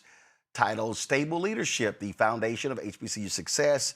The report from the UNCF's Institute for Capacity Building explores the importance of presidential leadership at HBCUs, highlighting that it is a critical issue beyond just staff concerns. To ensure that institutions remain on the right path, it's also essential to sustain leaders. Joining me now is Dr. Walter Kimbrough, Executive Vice President for Research and Member Engagement at the UNCF. Aja Johnson, Senior Program Manager for Executive Leadership at the UNCF Institute for Capacity Building, joins me from Atlanta. Glad to have y'all here. Walter, I'll start with you. Look, you've been president of HBCUs, worked at several as well. And so you've seen this thing front and center. And the bottom line is this here. We are seeing a drop. We're seeing a drop in terms of, the amount of years that they're spending at HBCUs. It's a huge, huge problem. And we got to be honest. This is coming from Board of Trustees. And I've been to too many HBCUs, 107. I've been to 59 of them. I've talked to way too many presidents. And it's like the same thing. It's like Groundhog Day. Right. Yeah, well, first of all, thanks for having us here today. I was excited when I joined UNCF in September that they had started doing this work, and Asia would be able to talk about the background with it, because I remember in 2014, I went to a UNCF meeting, and we have a board book, and it lists you, it ranks you, and Melva knows about this as well. And you sort of see, who's been there the longest and that kind of thing. And at this meeting, we have 37 members, 8 had either acting or interim. And I'm like, wait a minute, that's over 20%. Why do we have so much? So I started getting interested 12 years ago, and we continue to see that. Initially, I kept thinking like, well, what are the kinds of things we need to do to prepare people to be presidents? But then later on, you start to look to say, it's some other things happening, which is why we're saying we need to focus on the governance part, because it's not just preparation of people. If your governance is not good, no matter how well you're prepared, if you get into some kind of cesspool, you're going to drown as a president. No, absolutely, Aja. I remember when Austin Lane was president of Texas Southern University. He gets fired by the board. They try to claim it for cause. He sues. Then when they actually go through it, it wasn't for cause. They then have to negotiate a buyout. He has to get his contract paid out. And literally, once it all was resolved, the following week, he gets hired by PWI. I can tell you, I have had individuals who have told me, people who have worked at HBCUs, they've said, I will never work at a HBCU again because I'm not dealing with that type of bullshit. I remember there was another president at HBCU who was inside of his 90 days. The board doesn't tell him, are you going to renew his contract or not? He takes an interview. He comes back. They fire him by saying, how dare you go interview? He's like, what are you talking about? You violated the contract because you didn't even notify me at the 90-day mark whether I'm going to get renewed or not. And he said, I got a family. What am I supposed to do? That is the craziness that I have personally seen from presidents and boards. For those of us who have had the HBCU experience, whether it's going to an HBCU, working with an HBCU, we know that boards can be an issue. But what our report shows is like while they are the issue, as well as resources, alignment concerns, there's a roadmap forward. And we do have HBCU boards who have been exemplars. And so our work shows that, yes, we can highlight the problem with turnover and the boards, but there are also some exemplars that we can learn from to build a resource moving forward for the sector. Walter, when you show me a stable HBCU, I can guarantee you it is a stable board. It is a board that understands its responsibility, fiduciary responsibility, and governance of the president, not trying to run the school. And this is when I'm always concerned. I'm always concerned when an HBCU president gets fired and the interim is a board member. Not somebody on staff, but a board member. Well, and I think within those presidential circles, people have had those kinds of conversations to say, how do people go from board to leading the institution? And that's not really the best practice. Even in some of the research I've done, people who have longer tenures are people who understand higher education, not someone who doesn't understand that. So one of the things that Asia and I will be working on is we want to look at some best practices to say there are some institutions that have very good boards and we need to replicate that. The example I always use is Xavier University. Norman Francis is a legend. He was there almost 50 years. That probably was the hardest search to do. Reynold Verrett has been there 10 years. So they've had stability. So we want to talk to the Xavier board to say, y'all got something right. How do we replicate what you're doing or what a Wiley College has done with stable leadership? So that's the next part of our work, not just to say there's a problem. We know there's a problem, but we need to help other boards look at like boards that have been successful. Well, AJ, here's the question here. Presidents meet. Do boards meet? Is there literal board training or where you say, no, we need your whole board to come here so we can walk folks through to that point, best practices? Not the board chair, but the whole board. That is something that our work at UNCF's Institute for Capacity Building is leaning in on. At our Unite conference last summer, we did have a president and board member and chair pre-summit where we did get them in the room to have these conversations. But as Dr. Kimbrough has mentioned, this is where our work is going, where we can get gatherings of boards, and not just the board chair, but the boards together to talk about governance, development, and all the things that are going to help us move past having this conversation on presidential tenure and how it's lacking at our HBCUs, and really focusing on what are the strategies and the tools to move boards forward. Walter, when I was in Chicago, the Chicago Theological Seminary tried to recruit me to be on their board. I'm on the 50 Can Education Reform Group board. This is the fourth time on the board of the National Association of Black Journalists. And when I went out for Chicago Theological Seminary, they had a requirement that every board member had a minimum that they had to either contribute or raise 20 grand. Now, remember, I was in Alabama talking to a board chair who said, man, I thought I was doing something. I think the requirement was like $1,000 or $2,500. And I said, no, it needs to be $10,000. I said, if you have somebody who is on your board of directors or your board of trustees and they can't give annually 10 grand or raise 10 grand, they have no business being on your board of trustees. Right. Yeah, no, the give or get is really important because when you think about trustees, that's a part of their work as well to help raise money. The challenge, though, Roland, is that for private institutions, and Melvin can speak to this, our board of trustees really have to lean in raising money. With state boards, sometimes they're just political appointments, and they're just there. They're not giving a dime. They're just there on the board, and that a lot of times has been problematic for public institutions. But I agree that has to be a part of it, that is not just to say, well, I'm on the board and I get to tell the president what to do. It's like, how am I actively helping to raise money? What doors am I opening for the institution? And I think we have to lean into that. That's a big part of the work, and it's not just something for people to flex to say, I'm on this board. Right. Well, I'll say this here. If it is a state institution and if you cannot require it, that's where those alumni groups and external groups should be saying no, establish this as a voluntary goal and should be calling folks out. And look, I'm all for literally having a list by saying, and y'all know me, I ain't got a problem. Rolling to a board meeting by saying, trustee so-and-so, you ain't giving a dime in 5 years, so-and-so, so-and-so. And let's just be perfectly clear. There are people who love board perks. There are people who love the tickets and going to stuff and being recognized and all of that. And some folk got to get called out. And for everybody who's watching and listening, and this is the other thing, I'll say this before I go to our panel for questions. I don't want to hear another HBCU person go, you can't say nothing because you go to a PWI. Let me be real clear. If you like my PWI check supporting your institution, then you're going to hear what I got to say. And the point here is, this is about how do you build black institutions?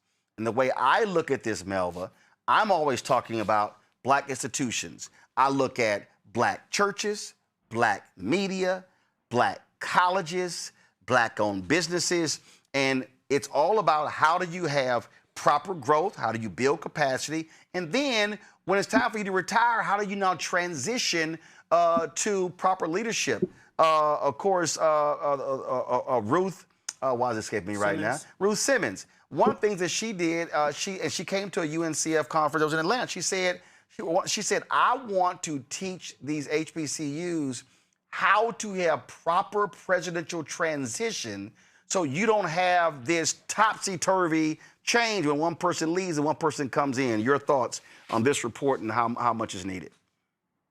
Yeah, it is so important. And I think the challenge is for our industry of higher education, especially HBCUs, most people feel like they can do our job because they went to college, right? I mean, because you spent 4, 5, 6 years in your dorm room, seeing your faculty members, being immersed in the HBCU experience. We feel as armchair quarterbacks that we can do the job of the president because we see them stand up, give a couple of speeches, show up at football games and wave, come to the basketball games and take some pictures. That's not what this job is. This is a profession. Or they believe I worked in corporate America and I can run a school. I can do this. I can do this. It's not the same. That does not translate. We don't go to IBM. Like, I'm not applying to a job being the CEO of like IBM, it's just not, it does not translate. And I think that's the misnomer because we see it as a very popular opportunity. And it looks easy, but it's not. This is a skill. It is a trade. It is something that you prepare yourself to do. And I want to just give kudos to I have one of those exemplary boards, incredible boards. They give a lot of money. They respect the position. We have had, phenomenal presidents. All of my predecessors have been incredible people. And, it's one of those things where some people get it right and there are some that get it wrong. And there's so much opportunity in the success of our HBCUs that hinges on leadership. And that's where we need to spend our focus. Before I go to Mustafa and Joe, I'm going to stay with you, Melva, because you and I have known each other for a long time since I spoke at Southern University. Was it Southern University Shreveport? Is that what it was? Yeah, a long time ago. Long time ago. And here's a perfect example. There were a number of HBCUs that were trying to recruit you. And you purposely no, that ain't the right. You were very selective on when you said you were going to take an HBCU presidency. Just explain to people why you were that selective. Yeah, because fit matters. I mean, it's like any career. Fit matters. And HBCUs have their own. I mean, it's not just one type of institution. And you have to be prepared for these jobs. It's not just doing the job and waking up and showing up and getting a nice parking space and getting free food in the cafeteria. That's dope, but that's not all it's about. It's also how do you navigate the area in which you're in. That means you have to get students from where they are to the workforce. You also have to navigate the alumni. So knowing that the type of alumni that you're going to be interfacing with is also key. And also knowing the board and knowing for me where I fit, where I would thrive was imperative. And I encourage everybody that wants to be a college president, especially an HBCU president, maybe this is hazardous duty and you do not get hazardous duty pay. So you have to be prepared for this work because it is up all night and it's a lot to it. It's like running a city within a city. Walter, you first, then Asia. Go ahead with your. So the thing I want to say, and I've known Melva a long time as well, one of the things in our report is that we do talk about how we select presidents. And I do know of some boards, so sometimes you load up people on the board that think they know how to do the job, they think they know how to select a president, and they miss. And I know of some examples that missed on Melva because they thought that they knew. And so part of our report says we have to improve how we select presidents, how we support them, and all of that is a part of those board functionings as well. So that's another part of our report that we really lean into because we don't always select well, and that's a part of the overall challenges with governance. Asia, on that particular point, because I don't want to make this just all about boards, but because leadership also means that when you come in as the president, and this has been one of my criticisms, I personally believe that far too many HBCUs treat their presidents like churches treat senior pastors. I'm not down with calling the president's wife, if he's a man, first lady. Okay, that's the president. That's the wife of the president. And so that's also part of the deal. You got to have folk who recognize that it's not about the pomp and circumstance of the position as well. I know some presidents who got run out for very good reasons because of failed leadership. Folk who were just so happy having this security detail. And here's a perfect example. I've said for years, one of my greatest criticisms of HBCUs is that you have PR, you have public relations departments, communications offices that operate as if their job is to get the president good press and not the university. And I can tell you right now, I'm being very frank, if you see a HBCU professor on this show speaking on subject matter expert, we call them. They didn't call us. Well, we've had this show for 7 years. I can tell you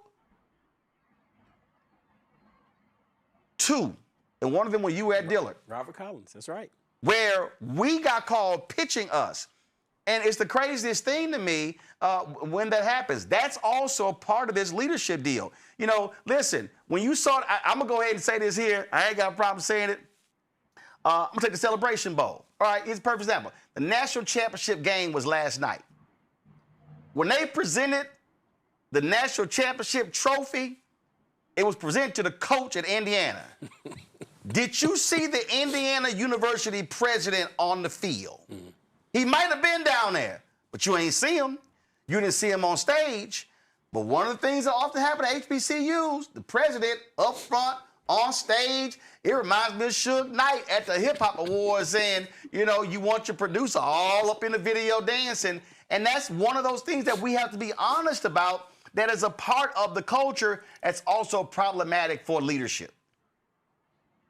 Yes, absolutely. And in our report, we did speak with a veteran president who said that when it comes to the selection, we tend to lean towards the fun, the flashy, the social media-esque type versus those who are the doing type. And it reminds me of what President Wallace says about anybody thinks they can be an HBCU president, but there is a level of gravitas and leadership that is needed that we highlight in our strategy to improve the presidential searches. That, to your point, is not just the board. It is in how we are searching for presidents and selecting the right individual, but then supporting them to that leadership level. Question, Mustafa. Well, Dr. Kimbrough and Asia, it's good to see you. My question is this: structure, training, mentoring, those are all incredibly important, like with all the boards that I've been a part of that I've seen to be highly functioning. How much of that will you be focusing on, especially the latter part of training and mentoring? Yeah, so some of it. So one of the things that we're doing as a part of our broader work is that we are working with some additional organizations that are really leaning into that work. So for UNCF, we really want to lean into the board space, as Roland talked about and Asia mentioned at our Unite conference last year. We had a good number of board members there, but we want to keep growing that more than just the board chair. You need more board members there. But we're also partnering with other groups. Melva is a part of a group called the Higher Education Leadership Foundation Health, and they're doing a lot of training for people who aspire to the presidency. So we partner with them. We partner with an Executive Leadership Institute at Clark Atlanta University. So there are different groups that we're working with that everybody realizes we all have to work together to improve the situation in terms of leadership at HBCUs. Joe? Talked about this a bit, but just wanted to dig in on it a little bit more. There's this, I think I understand why it's happening. You're expressing why there's a leadership vacuum, the leadership's not what it needs to be, et cetera. Training is important, et cetera. But I'm wondering out loud how this happens when we all know that the lifeblood of the university, among other things, is the ability to fundraise. We also know that predominantly white institutions are struggling now that are in the $100 to $250 million endowment space. Most predominantly black universities are college universities, HBCUs aren't in that category at all. So how do we miss that historically and even now when you need continuity in order to be able to fundraise, in order to build buildings, in order to get folks the support that they need so that they can come, their first generation, they're more modestly incomed, et cetera. How do we miss that when it's so much more important, particularly for HBCUs? Let me add to that for Walter and Asia. So Walter, do you believe that this is part of this? If you do not come from, and I guess I'm gonna use a sports analogy. When you work on a team, and it is a clearly defined culture, and it's established, and you have processes, and you have systems, and you the right way of doing things, the wrong way of doing things. Nick Saban talks about that in terms of how he operated with his coaches. So when you leave that system, then when you go, you've learned a proper system.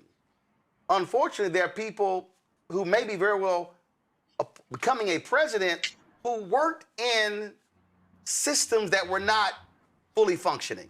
And so all you know is dysfunction, and you're sort of bringing that as opposed to coming from a place where you learn the right way things are done and you bring that with you. And then you now add your pieces to it. Yeah, I think it's important to know those systems and to implement them. So it's not just the president, it's the president knowing I need to have the right people in place that also understand systems.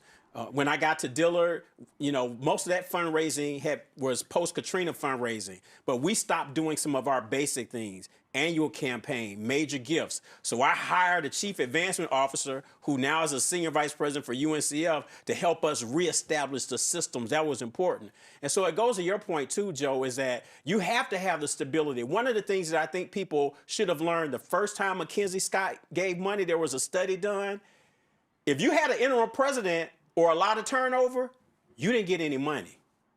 They were very clear about we want stability. And so people should have learned then that they're like, we don't trust that. And so foundations look at it, major donors, you're exactly right. So when people make decisions that are not good in terms of a lot of transitions, you will cut off everything. And so I don't know why people don't get it, because it's very clear. You stay the longer, and it's hard for somebody to come in initially and get a lot of money. It can be done. That doesn't happen often. Most of the time, you have to be there for a while. You develop relationships. People want to know, are you stable? Is the institution stable? That's how Spelman got that huge check because of the stability of leadership. Asia, on that point, again, I'm going to use sports. A fan ain't going to keep buying season tickets if you keep firing your head coach every 2 or 3 years. So if that's the case in sports, that's damn sure gonna be the case. A cat ain't cutting no check if you are sitting here, the president of a university, and you constantly firing the president. Roland and Joe, to your point, when we think about stability and continuity, we also have to think about it in terms of faculty. So it is the checks being cut, but it's also the student lives that are being impacted, the faculty lives that are being impacted, the community that our HBCUs sit in. It goes beyond just resources and one person in the seat, but it has a ripple effect that trickles down, across, upwards, sideways, everywhere. And we have to really think about that in terms of continuity. Where can people go to see the report? Is it public, and where can they go? Yeah, the report is public. You can go to uncf.org. It's also on LinkedIn for both UNCF and as well as UNCF Institute for Capacity Building. Both of those locations have the full report. And as I said, we're going to continue this work because the next phase is how do we keep working with our partners to make sure that we're still strengthening those who want to be presidents, but now to start looking at what do successful boards look like? What do they do? And then let's get people to replicate that, because that's what we need to really improve. It's just there's way too much turnover, and we've got to solve that. The last point I'll say this here, I think is also part of that piece when we talk about the president. Also know where you're going. I have a saying, and I know Melvin gonna get a kick out of this. I have a saying, and listen, this is my 13th Black-owned media experience, and this is what I've said numerous times. You cannot act like you at the Palm restaurant when you got Golden Corral money. Right. So you got to know what you're walking into. You got to know what you're stepping. I see you laughing over that, Melva. I see you laughing at that, but that's my point. And there have been people, guys, can you please switch to Melva? Thank you. Why you want to switch to me? No, but I'm serious. It's like, I mean, like you gotta know that you may have come from somewhere where they had some dollars, but if you going somewhere, you can't bring that same attitude. You gotta recognize what the institution's capacity is and build to that. That's right. That is so right. And you know, it is. We make this stuff look easy, right? And I think that's the problem, because our systems are broken and sometimes our people are broken. And we have to, as HBCU presidents and boards, we have to realize that this is different, okay? This is different. And just because you slept at a Holiday Inn last night does not mean you can do this job. I also want to thank Walter Kimbrough for doing this work. He has been an advocate for so many HBCUs. Dr. Kimbrough knows that the presidents lean on him all the time. We're in a group text message that never ends because we rely on him. We love him. We care about him. And we expect for him to, lead for us and to fight for us in the trenches. And I'm grateful for him. So grateful for him. And you, Roland, for always being an advocate for HBCUs. Folks, this is all about growth. It's about going to the next level. So, Asia, we appreciate it. Walter, we appreciate it. Again, go to uncf.org to see the report. And if you are a student or a graduate, but also if you're a parent, feel free. You need to be seeing this as well, because these are the type of questions that you need to be asking of presidential leadership, of boards as well. And as I said, I think folk need to understand that, listen, you're sending thousands of dollars. A lot of these private HBCUs cost a whole lot of money, and don't think you should not be able to ask these questions and demand that level of leadership. Right, absolutely, absolutely. All right, folks, got to go to a break. This was not planned, but we're going to talk about next what the hell happened at Morris Brown today. And y'all know I really got something to say, so y'all might want to buckle up.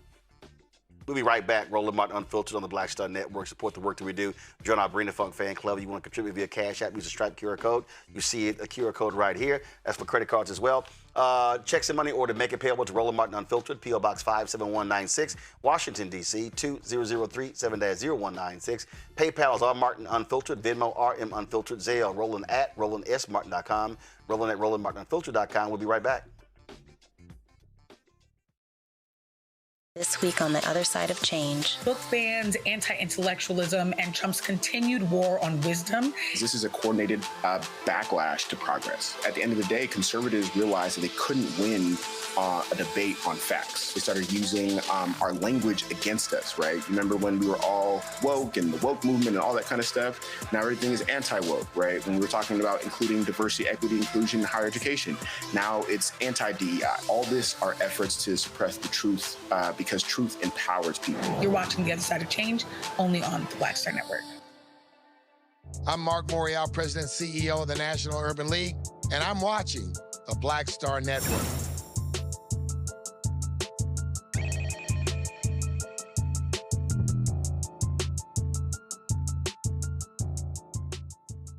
All right, y'all, we just sat here and talked about when it comes to HBCU culture and stuff like that. My God, let's talk about Lord Morris Brown. A week ago, y'all, we reported right here on the show that Morris Brown fired its president, Dr. Kevin James. Okay? That's what they told us. Fired Dr. Kevin James. Here we are, a week later, he's now being reinstated. You're like, what? I'm sorry, what the world just happened?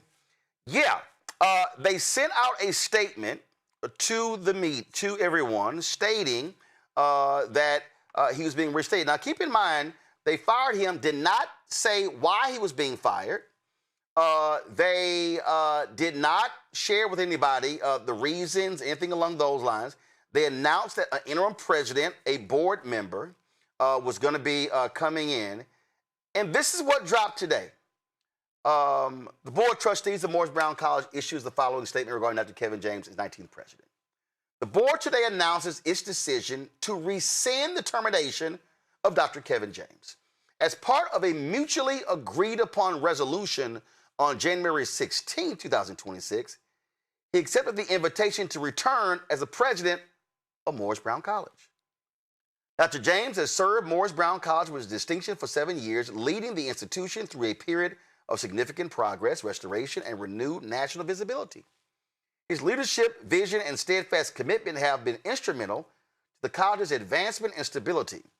The board looks forward to Dr. James' continued leadership, vision, and dedication to the college's advancement. Now, this is where it's crazy.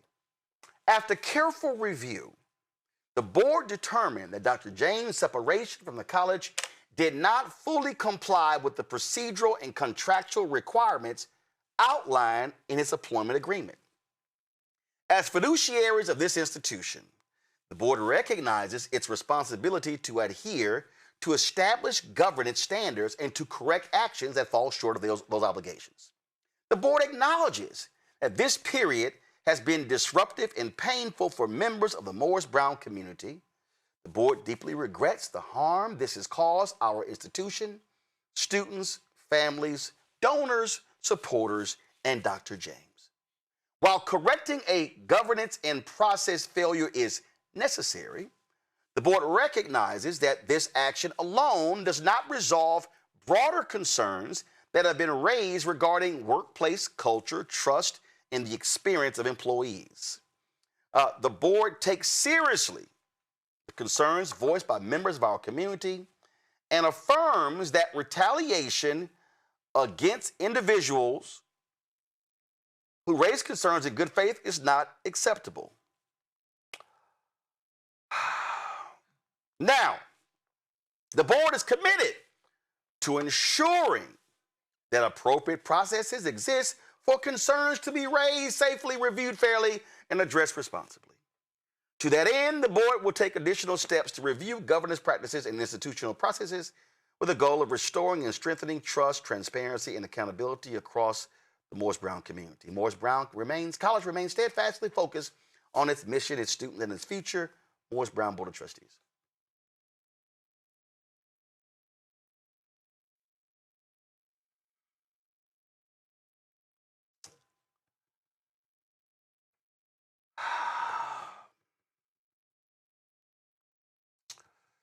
This right here, y'all, this lays out here members of the Morris Brown Board. Go to my iPad. You see it right here. Right Reverend Bishop Michael Mitchell, Mr. Darrell Hicks, Mr. Terry Comer, Dr. Kevin James ex officio, Muhammad Bala, Reverend Dr. Gwendolyn Boyd, Pedro Bryant, Dr. James Ewers Jr., Dr. Lisa Herring, Mr. Gregory Jackson, Mr. Eric Thornton, Mr. Antoine Walker, Miss Sandra Mason, Miss Lisa Tolliver, Mr. Clarence Williamson, Dr. Marvin Brown, ex officio, Miss Kyla Hicks, ex officio, SGA President Morris Brown. Y'all,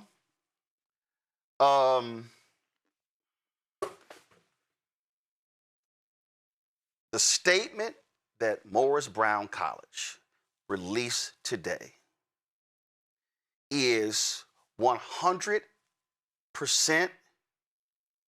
bullshit. It is shameful. It is despicable. Let me be perfectly clear, okay? There are two main responsibilities of a board of trustees or a board of an organization. Two. First, you have a fiduciary responsibility to the institution or the organization. That's number one. You don't screw up the money. You watch the money like a hawk. You spend appropriately. You make cuts when necessary. You watch. You have more inflow than outflow. But the second is governance. Number two, your job is to deal with the president. You don't run the institution. You deal with the president. I've been a 4-time board member now, National Association of Black Journalists. Do you know who we hire? The executive director. Do you know who manages the staff? The executive director. ED screws up, we get in his or her ass. It's governance. And so here you have a board of trustees admitting they are incompetent. Admitting it. They are admitting their level of incompetence. You mean to tell me that they actually posted in a press release after careful review the board determined that Dr. James, come on, go to it, Dr. James' separation from the college did not fully comply with the procedural and contractual requirements outlined in his employment agreement. That means you dumbasses fired the president and you didn't even read his fucking contract before you did? Do y'all know how dumb that is? Y'all, I have fired a lot of people. I've hired a lot of people. And if there's somebody who has a contract and I want to terminate them, do you know what's the first thing I do? I get a copy of their contract. And then I read the contract. And then I say, how long is the contract? I then go to the for cause section of the contract. I then go to the without cause section of the contract. I then study the penalties in the contract. I look at it and say, what is it going to cost us if we get rid of this person? Do we have to pay health care? Do we have to pay dental? Do we have to pay into a retirement account? I look at all of that. That's what real leaders do. You don't fire somebody and not look at their contract. When they fired him, you know the first thing that I did? I called him. Sure did. Now, we're not friends, but I've met him. I've been to the campus like many other presidents who I can call. And what did he tell me? What he posted in his Facebook. I got a contract. It's up in 2029. He said he just had an evaluation. Let me explain to y'all how easy it is to get sued. If you fire somebody with 3 years left on their contract and they just had an evaluation, let me tell you something.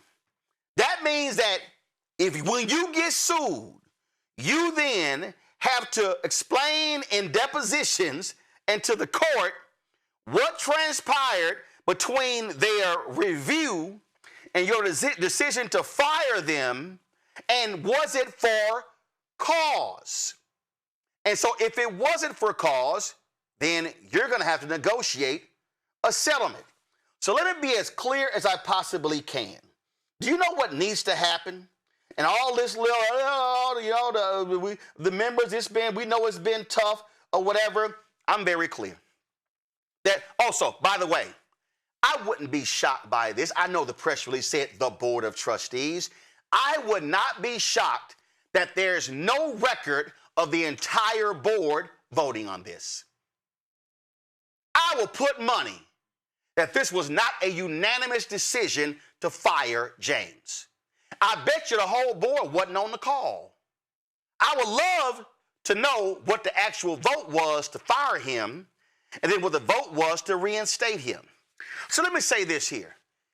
Every board member of Morris Brown College who participated in the decision to fire Dr. Kevin James must resign today. They all should resign. What you have done is you have grossly embarrassed your university. You have shown that you are incompetent to lead. You have proven that you cannot be trusted to lead. If you are a board member, you are admitting that you participated in the firing of a president and you didn't even follow proper governance, and you didn't even follow procedures, you didn't even follow the basics of an HR manual, then you have no business being on the Board of Trustees. And I remember the press release that's sent out. And I don't know who he is, but I'll say this here. The Right Reverend Bishop Michael Mitchell, the presiding prelate of the 6th District of the African Methodist Episcopal Church, the chair of the board, you need to resign. You need to quit today, because this clearly says you have no business leading the Morris Brown College Board if you did not even have enough common sense to ask to see his contract first and to say, hey, General Counsel, Are we doing this properly? Are we following proper procedures? Sounds to me like y'all made an arbitrary decision. Y'all didn't read nothing, and then he exposed your level of incompetence, and now, a week later, you got to look like a dog with his tail caught between his legs and like, oh, we mutually agreed to come back. No, that ain't what happened. You had no choice but to rescind it because you knew you were going to get your asses sued and you knew you were going to lose in court, and then you're going to have to pay this man 3 years of his contract and then pay an interim president. This is flat out crazy. What happened here, y'all, makes no sense whatsoever. This should never happen. Not with a college, not with a HBCU. This shouldn't happen with a nonprofit with $10 in the bank. This is basic. And I'm telling you right now, if somebody was willing to give Morris Brown $1 million or $100,000 or $10,000 or $100,000, I don't have the confidence in the Morris Brown board to give y'all $10 when you come out with a statement and you admit you don't know what the hell you are doing. And I know somebody might be saying, damn, Ro, that's hardcore. No, it's not. Y'all, we just went through a search for executive director of the National Association of Black Journalists. I knew it was jacked up, and we knew there were problems with it. Do you know what happened? We had a general board meeting. It was on a Saturday. We had an election, and I got elected to the board on Friday. We didn't get sworn in until Sunday. And we had the meeting on Saturday. You know what I did? I sat there and I questioned every single board member on the process. Did you vote on the contract? No, we did not. Did you actually see the details of the contract? No, I did not. Do y'all know why I was asking all those questions? Because you know what? I actually read the goddamn Constitution. I understood that we have an operating procedures in NABJ and we have a constitution. But I also know as somebody who's actually written constitutions, and being a parliamentarian, anybody would tell you that your operating procedures do not override your constitution. Your constitution always overrides your operating procedures. They voted on a new ED based upon the operating procedures and not the Constitution. The Constitution clearly states that, guess what? That the board is to vote on it. And so there were board members who clearly had not even read the Constitution. Do you know what the Constitution is for a board? It's literally your damn manual. It's your damn owner's manual. That's what you do. When you join a board, the first thing you do is say, can I please get a copy of the board constitution or the operating procedures so I can understand exactly what my job and duties are. So then I read through the Constitution and I then go, here are the duties of the president, here's the duty of the vice chair or this treasury and the secretary. It's real basic. And so when you read the Constitution, you sit there and go, I need to understand what's going on. Let me help y'all out. This ain't to all man when you 57 years old. No, let me help y'all out. I was a national student representative on the board of the National Association of Black Journalists in 1989. And the student rep did not have a vote on the board until one day I was sitting here reading the Constitution and reading the bylaws. And then I noticed something. In the bylaws, this was actually in January of 1990. This took place at a board meeting at the Porter Institute in St. Petersburg, Florida. And I was sitting here studying the Constitution for a year, y'all. And I was sitting here saying, I see a problem here. Because in the bylaws, it said that the national student representative did not have a vote on the board of directors. But then over here, I was studying the Constitution, and the Constitution said the board is comprised of the following individuals. And I said, well, wait a minute, that's weird. The Constitution, the bylaws say I can't vote, but the Constitution lists me as a member of the board. And so then I'm sitting here reading, I'm like, well, wait a minute. The Constitution does not explicitly state that the president, the vice president, the regional directors actually have a vote. Constitution simply implies, it assumes they have a vote. I said, well, wait a minute. The bylaws and the Constitution are in conflict. And when the bylaws of the Constitution are in conflict, Constitution overrides the bylaws. So I went to the parliamentarian, Jackie Jones, and said, Jack, let me ask you a question. This is what the bylaws say, and this is what the Constitution says. I said, so am I correct to say that over here, I have a right to vote. Over here, I don't have a right to vote. And over here, doesn't this override that? She says, yes, it does. I said, correct me if I'm wrong. You're the parliamentarian. You have the final authority to weigh in on any parliamentary procedures or the Constitution or the bylaws. She says, yes, I am. I said, so what that tells me is I can vote. She says, that is true. And we walked into the board meeting, and when I sprung it on them, all hell broke loose. You know why? Because I actually read the damn documents. That's called governance. Y'all, that was 1989. I was a college student. So you mean to tell me, go to my iPad, you mean to tell me that all of these people who are sitting on the board of directors of Morris Brown College, the presiding prelate, a financial advisor, the founder and CEO of Impact Data, you mean to tell me that the CFO of the city of Atlanta, executive search consultant, the president CEO of Union National Bank, education consultant, youth advocate, the president of Propel Center, the president CEO of Jackson Asset Management, the founding president of Firm Care Life Sharing, the president of the National Alumni Association, and the director of Accountability Courts, DeKalb County. Ain't that something? Accountability Courts. Then you have the second alumni rep, retired assistant director of Student Support Services, DeKalb County Colleges, and the manager of community relations for Georgia Power, and the head of communications for CSBB Wells Fargo. And then you have an ex officio faculty rep and an SGA president. You mean to tell me that folk with titles as president and CEO and founder did not have enough common sense to actually read your own governance procedures and the contract of your president? And now y'all look like some fools firing Dr. Kevin James a week ago, instituting him, reinstating him a week later, and we're supposed to go, hey, it's business as usual. No, this is weak, impotent leadership. And if you are a graduate of Morris Brown, if you are a donor of Morris Brown, if you are a student of Morris Brown, if you're the parent of a student of Morris Brown, you should be embarrassed with what this Board of Trustees has done. The only thing, the righteous thing that they should do is every person that participated in the firing of Dr. Kevin James should tender their resignation tonight, because what they have done is failed as a member of the Board of Trustees. My next guest, Dr. Erin Lynch, she actually called it. She said, oh, they're going to reinstate him. She's the president of Quality Education for the Minorities Network. And you dropped some Instagram videos and you said, they're going to reinstate him. Watch, it's going to happen next week. And boom, like clockwork, it happened.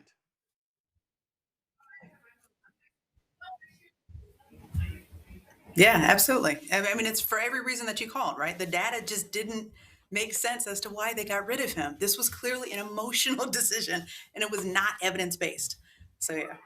And here's the deal, okay? I'm not here to defend Dr. James. I don't know why they made the decision. Again, I don't know. I know of him. We've met. So I ain't got no inside information. I know that somebody posted something, said they were a whistleblower, they raised some concerns. So I have no idea. And what was crazy is the first thing, I called him out from day one. You don't fire a president and you don't even say for cause. You don't even say why. They just not like, okay, he fired, thank you, we moving along, here's the interim president. I was like, this don't look right. Yeah, and it didn't look right? I mean, everything from the beginning in terms of how they put out the press release, there are ways to be able to protect HR decisions where you can reference policy without violating confidentiality for personnel issues, right? So we saw this at Lincoln University when they investigated the president and his staff after Candy's suicide. And the board came out with a statement and they said very clearly, here's what we did in the investigation. Here's the policy we followed. Here's what we did. So you can do that, right? A board can do that with a very savvy communications person and really good counsel. So the fact that they tried to hide, and there were so many folks on the internet trying to hide behind, well, they can't talk about it because it's a personnel issue. That's not completely accurate, right? And they brought the only reason, another thing that came up, the only reason they brought him back was because they couldn't afford the payout. And that's not accurate either, because the documents show the evidence that they likely have what's called D&O insurance, directors and officers insurance. And so if you look at the 990s, This is documented in the 990s. And so they're paying about $21,000 a year for insurance management fees, which is likely D&O insurance. So if they fire someone, they can do an insurance claim, just like if I wreck my car, I can do an insurance claim to be paid in full, right? Or to be reinstated in terms of the loss. But you cannot file a claim for D&O if you violated your own policies. And that's exactly the letter that they put out. So the post that I did, the op-ed that I wrote last week, they had one of two options. They were going to have to come up with a stronger letter as to why they were standing on business and keeping him fired. And then it was going to go to court. And then it was going to have to go through a series of discovery. So they would have to show, just like you said, or they would have to reinstate him. So they only really had two options based on the publicly available information. So regardless as to the whistleblower stuff, regardless as to the hearsay that was going on in the internet, actual documents themselves support that this was one of two actions that they could do. I don't take lightly calling for a whole board to resign, but this is egregious. This is so basic. If you've been on boards before, if you're sitting on the board and the chair or the vice chair or board member comes and says, I think we need to fire the president, boom, red flags go up. What's the basis? Why are we doing so? What's the action we're taking? What's precipitating this? Has there been any board investigation? Is it an internal investigation? Is it an external investigation? Can we see the reasons why? When did we start this here? When did we last do a review? Oh, the review took place just, 2 or 3 months ago. Okay, so what transpired from the end of our review and now that then will justify us firing the president? Hey, could you please get us a copy of the president's contract so we can actually see the for cause and the without cause terms and clauses that are in the contract? Those are literally the most basic questions. I could ask those questions, Aaron, in my sleep. I could be in a coma and ask those questions. Those are the most basic, fundamental questions you ask before you even think about voting to fire a president. Can we go back to the point that you really made that was brilliant about the fiduciary responsibilities and governance responsibilities? So here's why I'm really nervous for this board and for Morris Brown, which is one of the nation's best HBCUs. Like, we love the school. Here's why I'm really nervous. Again, in the publicly available documents in the 990s that institutions have to file when they have 501c3 status, in Section 6, I want to make sure I get this right, Section 6 of the 990s, there's a section called governance and governing body and management. Question number 8 literally asks, I'm going to read this for you because this is why it's so important. Question number 8 asks, did the organization contemporaneously document the meeting of written action undertaken during governing body and each committee meeting? So the federal government, for your 501c3 status, you have to document all actions taken by the board, which means minutes, which means attendance, right?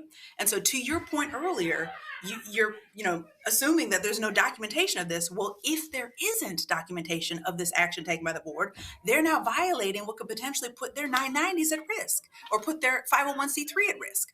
And that is massive. So if the board does not have documentation, they then put the entire institution and its foundational ability to bring in money at risk. And so they need to resign. Right. So I typically don't speak on that, but the documents that are publicly available very clearly say this is something that has to be done. All actions have to be documented and they have to be available either in some sort of contemporaneously or written documentation. Before I go to the panel, this is the final one I'm sorry. This is a further example that exposes the magnitude of the incompetence of the Morris Brown College Board of Trustees. You are about to go through an accreditation review. Listen, I was a student at Texas A&M University, and Dr. Charles Self, who was the head of the journalism department, met with me and said, Roland, here's what's going on. The accreditation folks are coming in. We want you to be one of the students meeting with them, and here's what this means. I was a college student, and I understand that the last thing you do, I mean the absolute last thing you do, is do some dumb shit like erroneously fire your president a few months before an accreditation review, because that action alone could lead to you losing your accreditation. Like the financial aspect and the decision, and you're like, what are you thinking? What did we just hear from Asia and Dr. Kimbrough? Accreditation folks want to see stability and leadership. They want to see proper governance from board and fiduciary responsibility. So to your point, you fire a president that's exposing you to potentially paying him off. Ain't like Morris Brown got deep pockets. So you can't be trying to be paying two people at one time. That's how insane this is. And it's like, who in the hell voted for that, knowing that's right around the corner? That makes this even crazier. Yeah, absolutely. And I would respectfully push back, and that I would not say that it would be impossible to get through accreditation. But you also need to look at the leadership changes that have occurred most recently, right? So they tried to put Dr. James out. He just got a new provost. So those two top positions to be new and or gone would be highly problematic for somebody to lead the accreditation on the campus, right? So you're absolutely right. It was not a data-based decision. It was not an evidence-based move. It was grounded in something else that I don't know.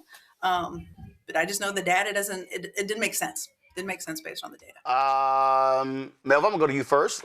Listen, one of the fellow HBCUs, you could weigh in however you want to weigh in.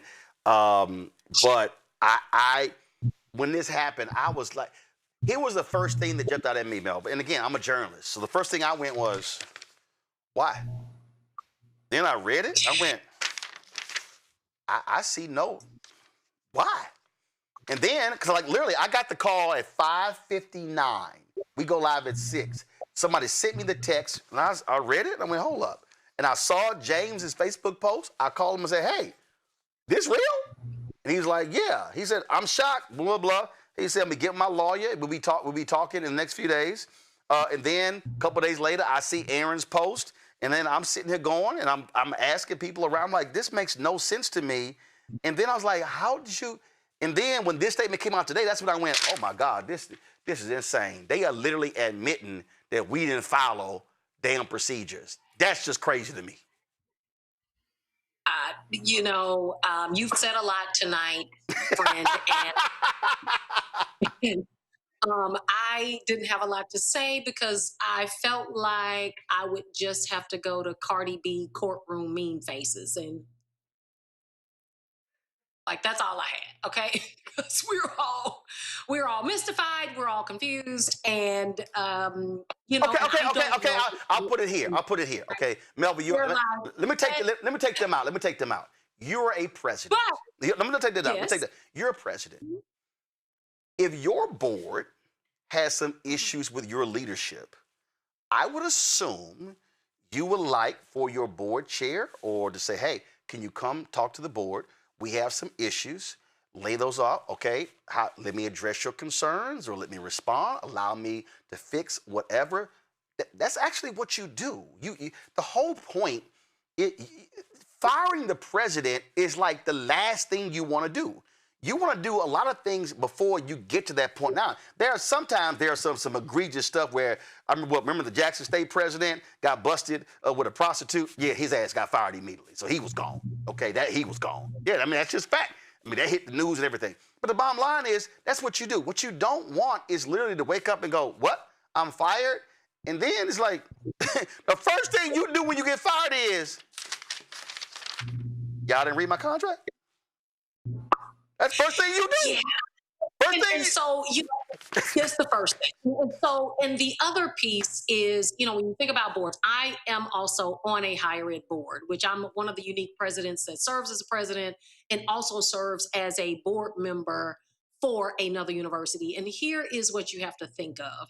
In this unique opportunity of being on a board, you have to think about the entirety of the institution and knowing that in just a few months, and I'm not sure exactly when so Morris Brown is accredited by the Transnational Association for Christian Colleges and Schools. It's called TRACS.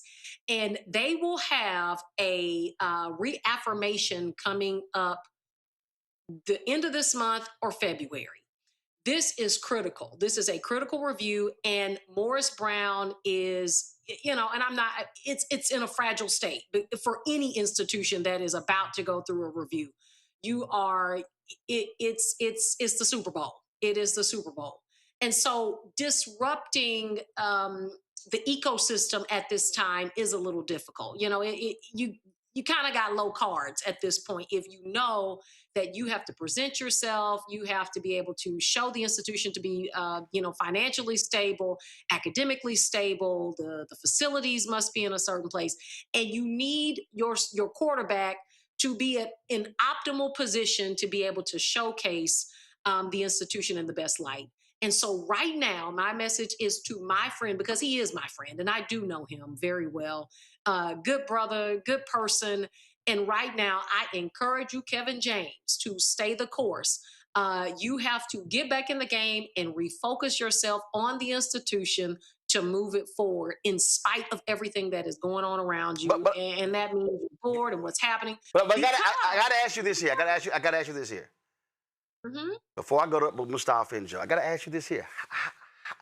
How do you move forward as a president and trust your board when this happens? That is a significant breach right there. How do you even trust talking to them, sharing with them? How do you not walk around paranoid that, they're going to be sitting here looking for any reason to terminate me after this kind of thing happens? That has to be top of mind. Yeah, it is top of mind. And right now, what you don't want to do is slip in something big like this accreditation review. And right now, your livelihood is on the line. This is what matters. And that accreditation review is what matters in this moment. And if that doesn't go well, then potentially, the board might have some opportunities to say, to dig deeper in that, and whatever happens there.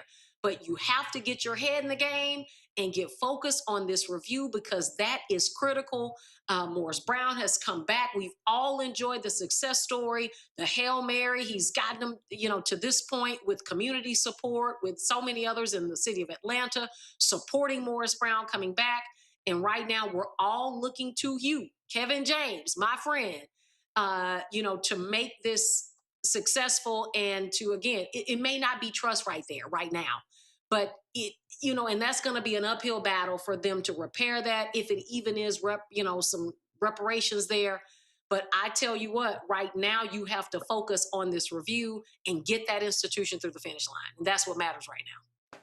Joe, you're a lawyer. If you had a client came to you, said, "Hey, Joe, they just fired me," you gonna say, "Dog, we about to get paid."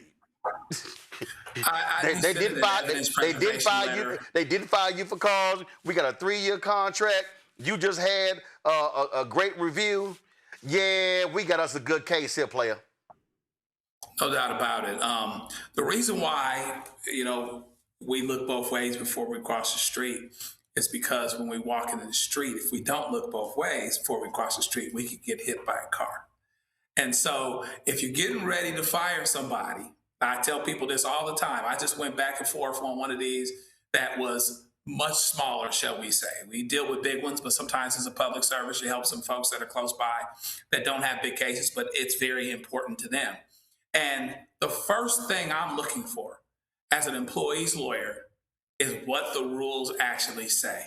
Employers get in trouble all the time for not following their own rules. So the first thing I'm looking for is how this thing is regulated. Is there a contract? Is there for cause? What actually happened, etc.? And so he has them dead to rights. And that's why they brought him back, because they look like hell anyway. I mean, let's just keep it real. They look like hell anyway. I would argue that he has damages for even being undone for just a week. And I would also argue that, God forbid, they don't get the accreditation. It's not so clear that it's just because of him, because now he's got to make a presentation to the accreditation folk. It's not just a because presentation, it's a despite presentation, particularly if the board stays around. He's going to have to put a point that was just made, he's going to have to put the best face on this thing. He is the key, because the accreditation folk have got to believe him, because he's the stable one who's got his head on straight that they brought back. But there's no question that it would be a continuing discussion, to my mind, even if it's not resolved right away and I come back and my client comes back, because of the urgency of the situation, which has been spoken to, the extent of his actual damages. I would argue that that's yet to be determined. And I would argue that, of course, he had them dead to rights. And hopefully, for Morris Brown's sake, they're able to get this thing together and keep it together, because they got terrible, nothing like having terrible timing. They really did something that had the potential, in a worst case, to undo themselves in a major, major way. Mustafa, then a final comment from Aaron. Mustafa, go. That folks have shared has been incredibly important. So first of all, it was just messy. It's been messy from the first time that we've heard about this, the language that was used, and then how they've colored it also. When you really read that letter, and the language that they left in there makes you question certain things and wonder about characters and all these other types of things. You just don't need to do that. For me, one of the additional important parts is the students, right? I appreciate earlier the guests who shared about Morris Brown being a fantastic institution. I agree with that. I spent plenty of time on the AU Center. You know, I'm always wondering how students are being impacted by, you know, what they're seeing and hearing, and wondering what the future looks like for them, especially since, you know, MBC has now been able to come back and become that institution that so many of us had always prayed that it would be. So I'm just hoping that the students are okay, and all these conversations about the president and the board, which are incredibly important, and people unpacking that. You know, we spent time on that, but no one has really talked about the students and the impact to them. So I just wanted to bring that into our conversation, whether it's Dr. Wallace or other guests, if they have all those years of experience and they want to share, you know, sort of how it impacts the students. I think that would be important for us to close out this segment. Yeah, Aaron, because at the end of the day, here's the deal. You're now putting yourself at risk. Now you're going to have students who say, and parents, hey, I don't know about sending my kid there. Walter made the point earlier that if you got a Mackenzie Scott sitting out there, they may have been considering Morris Brown because of your turnaround. They're not putting your name at the bottom of the list because they're like, hold up, y'all can't even fire a president, right? And that's what I'm saying. That the reason I call for the resignation is because this board failed the most basic principle of a board of trustees, to properly govern the institution. This action right here just says, we didn't know what the hell we were doing, and then they admitted it. They literally put it in. That's even more inconfident. You put your screw up in the press release. Yeah. Yeah. And so what I would say to those who are questioning whether or not what this means, don't stop supporting Morris Brown, right? If anything, this is the time to bring those checkbooks out, right? Because they're going to need additional resources to help rebuild some of the infrastructure to make sure something like this never happens. But Aaron, I can't, I'm sorry. I can't cut a check until, I get your point. No, not just me. If I am a parent, if I'm a student, if I'm a graduate, if I'm a corporate donor, I can't cut a check until this is addressed. I cannot. Damn this sheet of paper. I'm gonna need. Let me pull it up here. Hold on. I'm gonna need the presiding prelate. I'm gonna need the vice chair. I'm gonna go down again. I'm gonna need Michael Mitchell, Daryl Hicks, Terry Comer, Muhammad Bala, Gwendolyn Boyd, Pedro Bryant, James Ewers, Lisa Herring, Gregory Jackson, Eric Thornton, Antoine Walker, Sandra Mason, Lisa Tolliver, Clarence Todd Williamson. I'm gonna need them to explain what the hell happened, because I can't fork over Jack, because if you did this, you're gonna screw something else up soon. You can't even get the most basic thing right. I mean that's fair, right? But what I'm saying is the money doesn't go to the board, right? So the boards do not have operational governance of the finances of the institution. They are supposed to overlook the policy around that. They're supposed to help support the strategy behind that. They're supposed to bring their own resources so that the coffers of the institution can be filled. And so what I would say for those who have questions around that right now, support the leadership, and continue doing that, because we don't want the students to suffer because of something that non-employees of the institution chose to do. Hey, I understand that, but I'm gonna tell you right now, when the Houston Independent School District was looking to fire the principal of Jack Yates High School, and they really couldn't explain it, I stood in front of that HISD and I said, if y'all make this move, I'm gonna do two things. One, you're giving me my $25,000 back, where I created for scholarships for Jack Yates High School students that I gave to the school district to manage. Now, I said, I'm gonna take it for myself and then do it myself. I said, two, I'm gonna do my show outside of this school building every single damn week. You have a school board meeting, and I'm gonna stay on your ass until y'all do something. They went in that back room, took a vote. They didn't fire that principal. My whole point is this here. In fact, each speaker only had like 60 seconds or 2 minutes, and one of the board members said, well, because of who Roland Martin is, let's just give him as much time as he needs. That's exactly what happened. I'm sorry. You got to use whatever lever, what this action, and again, when I was looking at your videos, I was like, let's see what they do. But when I read this letter, and when I saw that they admitted that they failed the most basic stuff, I have zero trust or confidence in the leadership of the existing Morris Brown College Board of Trustees. If you can't even ask for the man's contract first before you fire him, I can't trust you to negotiate a facilities contract, a food services contract. So the board shouldn't be doing that. No. The board shouldn't be doing that at all. Hold up. I can't trust you to hire the next president.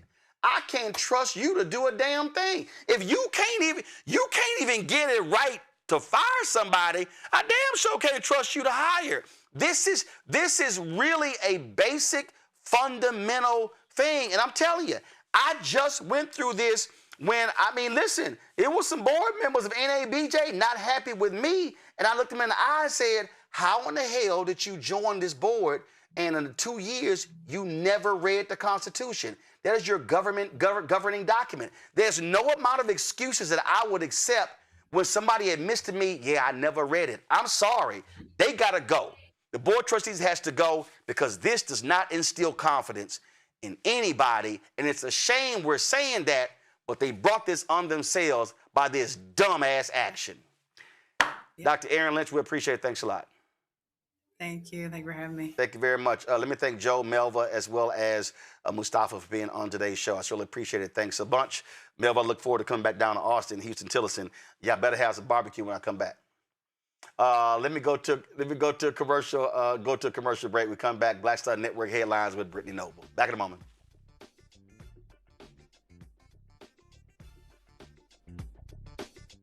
This week on The Other Side of Change. Book bans, anti-intellectualism, and Trump's continued war on wisdom. This is a coordinated backlash to progress. At the end of the day, conservatives realized that they couldn't win a debate on facts. They started using our language against us, right? Remember when we were all woke and the woke movement and all that kind of stuff?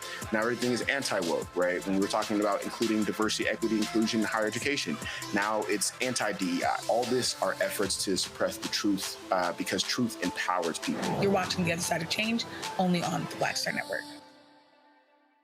Hey, I'm T.D. Jakes, and you are watching the Black Star Network.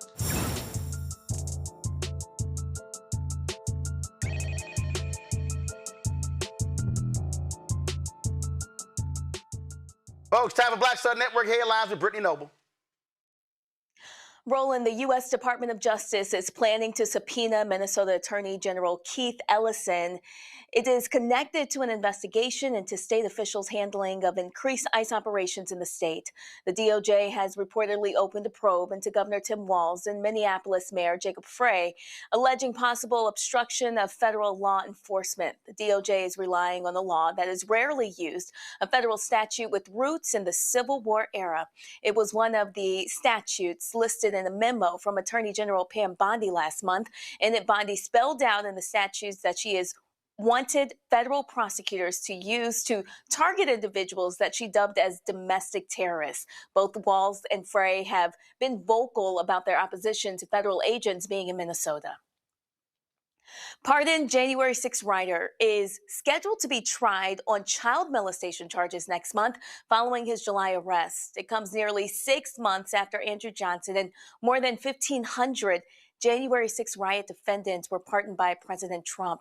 Johnson is accused of molesting a victim for months in Hernando County, Florida, and is being held in custody before his trial date of February 9th. According to court filings, he allegedly tried to silence the victim in the case by offering a payout. Johnson is accused of molesting a victim for months in Hernando County and is being held in custody before his trial on February 9th. Well, former NFL player Sam Beal is still missing. His family is still pleading for help 7 months later. He was last seen on July 13th of last year when authorities say he dropped off his girlfriend at a family's house and headed toward Virginia Beach. According to the National Missing and Unidentified Person System database, 29-year-old Beal did not bring anything with him aside from his clothes that he was wearing, a pair of slides, and his wallet that contained his banking card and driver's license. The girlfriend's car was later recovered in Virginia Beach with Samuel's shoes and socks on the floor of the front passenger seat. Beal's a native of Grand Rapids, Michigan, played 3 seasons at Western Michigan, and was a third-round selection by the Giants in the 2018 NFL Supplemental Draft. Anyone with information about Sam Beal should call the Virginia Beach, Virginia Police Department at 757-385-4141. A baby in Oregon is struggling to recover from infant botulism after drinking contaminated by Heart Baby formula. The milk was donated through a program that aims to help poor and homeless families.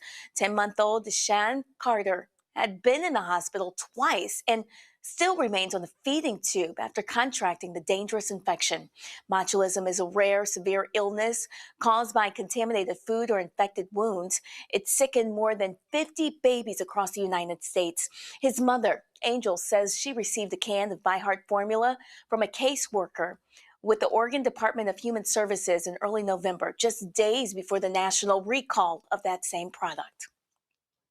Well, a new symbol has entered the sneakerverse ahead of MLK Day. The Honor the King sneaker, part of Nike's LeBron 23 collection, pays tribute to Dr. Martin Luther King Jr. and the Lorraine Motel. That's to cite of his assassination and a lasting symbol of resilience within the civil rights movement. The sneaker's bright teal colorway echoes the iconic hue of the historic motel, while gold accents on the tongue and Nike check nod to another king, LeBron James. The word equality is featured near the heel, underscoring the shared values of justice and dignity that connect both legacies. More than a shoe, the design serves as a wearable reminder that Dr. King's message still walks with us today, Roland. All right, let me go. You know what? I had no intentions on doing this here, so but let me go ahead and lead this here. That shoe. That is the dumbest shit I've seen in my life. Is the panel still with me? The panel still with me? I see now Melva there. I see Melva. Melva there, good. Melva's still here. This is the dumbest shit I've ever seen in my life. Okay, let me explain something to y'all, okay? You put out a shoe that has the same color scheme of the hotel where he got killed.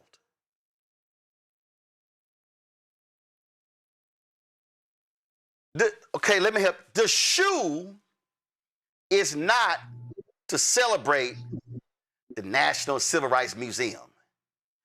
You are tying the shoe to MLK and the tie between now granted, he stayed there before, but the tie between MLK and the Lorraine Motel is a murder scene.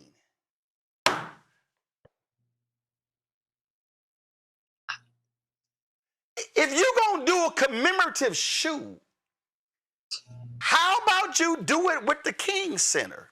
But again, if you're going to do a commemorative shoe, how about if you want to do it with the National Civil Rights Museum, then that's what you do. Show the shoe again. Show the shoe again. Show the shoe. So, okay, what?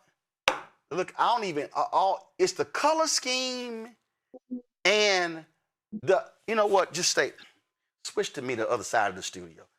Y'all want to understand how you do a shoe and you want to commemorate?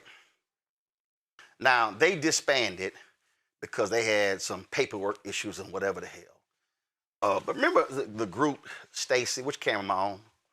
Which camera am I on? Come on. Right here? Okay, I'm right here. Right here? Okay, all right, y'all.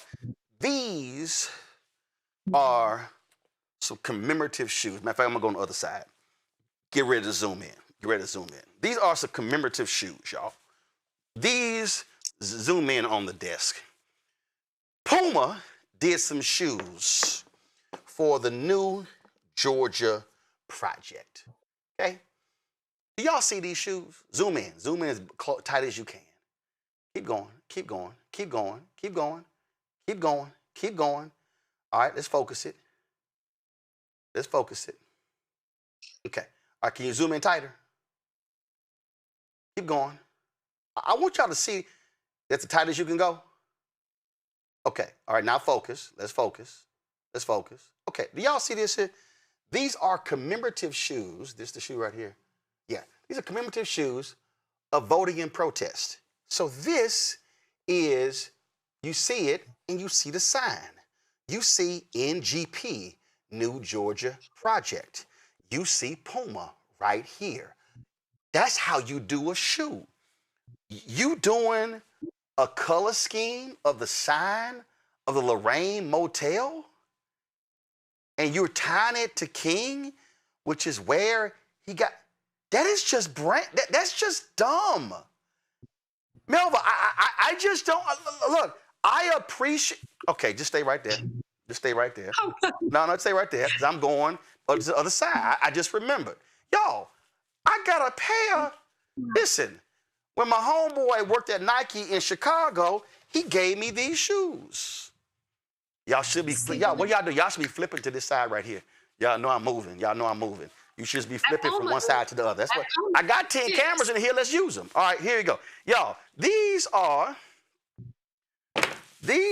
no, other shot. These are some commemorative Nike Black History Month shoes. Okay, so they made these red, black, and green. Okay, they made these shoes here. Okay, all right. That was for Black History Month. That's what these shoes are, for Black History Month. I'm sorry. These LeBron James, MLK, Lorraine Motel shoes, that's just dumb. Melba, I saw that. I said, this don't make no sense. Yeah, I mean, it's a miscue, and it's an opportunity for us to learn, especially Nike and others. And I will say this, I have a dear friend. His name is Dr. Greg Grovey. Shouts out to the only Black-owned business in the domain, which is it's like the Rodeo Drive of Austin, Texas. He owns a Black-owned shoe store, kicking it. There are people, Nike, that can give you some help when you are making these decisions. You know, you got to run it through the streets, right? You got to ask people. You know, collaboration is truly our superpower, and it's an opportunity to, you know, bring some folks in, talk to the King family, especially if you're going to do something like that honors somebody. It's always good to talk to the people who are closest to the person to make sure that we're honoring appropriately. And so, yeah, it was a miss. And I don't know. They missed. Yeah, missed badly. That's it. Melvin, I appreciate you joining us on the show. Thanks a lot. You're welcome, my friend. All right. Have a good night. Thanks a lot. All right, folks. Want y'all to support the work we do. First of all, before we go there, I'm going to be speaking at a black church conference tomorrow in Chicago. Brittany Noble's going to be hosting the show tomorrow. I'll have some stuff for y'all on Thursday about that, so I'll let you know about that. So hopefully I can get in and get out. This weather is crazy. We got massive storms that's going to be hitting this country, literally East Coast, Midwest, down to Texas and the South. And so, folks, prepare. Y'all need to check your generators. Be sure to stock up on food and water, because some folks may be literally trapped in their houses for 4 to 5 days. Massive snow and ice is expected to hit the country. And so please prepare. Folks, if y'all want to support the work that we do, join our Bring the Funk fan club. Of course, your dollars are critically important for the work that we do. The goal is to get 20,000 of our fans contributing on average $50 each a year. That's $4.19 a month, 13 cents a day. And so if you want to support us, please do so via Cash App. Use the Stripe QR code. You see it right here. Click the Cash App Pay button to contribute. That's also for credit cards as well. Checks and money order. Make it payable to Roland Martin Unfiltered, P.O. Box 57196, Washington, D.C. 20037. That's 0196. PayPal's R Martin Unfiltered, Venmo RM Unfiltered, Zelle, Roland at RolandSMartin.com, Roland at RolandMartinUnfiltered.com. Download the Black Star Network app. Apple phone, Android phone, Apple TV, Android TV, Roku, Amazon Fire TV, Samsung Smart TV. Also, if you want to get our Roland Martin Unfiltered Black Star Network swag, go to shopblackstarnetwork.com. Shopblackstarnetwork.com. So our hats and hoodies and T-shirts and all that good stuff. Also, all of these black-owned products you see right here, y'all, these are on shopblackstarnetwork.com. When you support these products, then you are supporting the work that we do. So, of course, you got black-owned toilet paper, you got dolls, steam dolls, you got chips, sauces, we got watches, skincare, prep products, car wax products, candles, all that good stuff, crossword puzzles, you name it. So go to shopblackstarnetwork.com. And, of course, support fan base. Download the app. Only less than 100,000 left to raise to hit the $17 million goal. Go to startengine.com/fanbase for more information. Folks, that's it. I'll see you tomorrow right here, Roland Martin Unfiltered on the Black Star Network. Holla!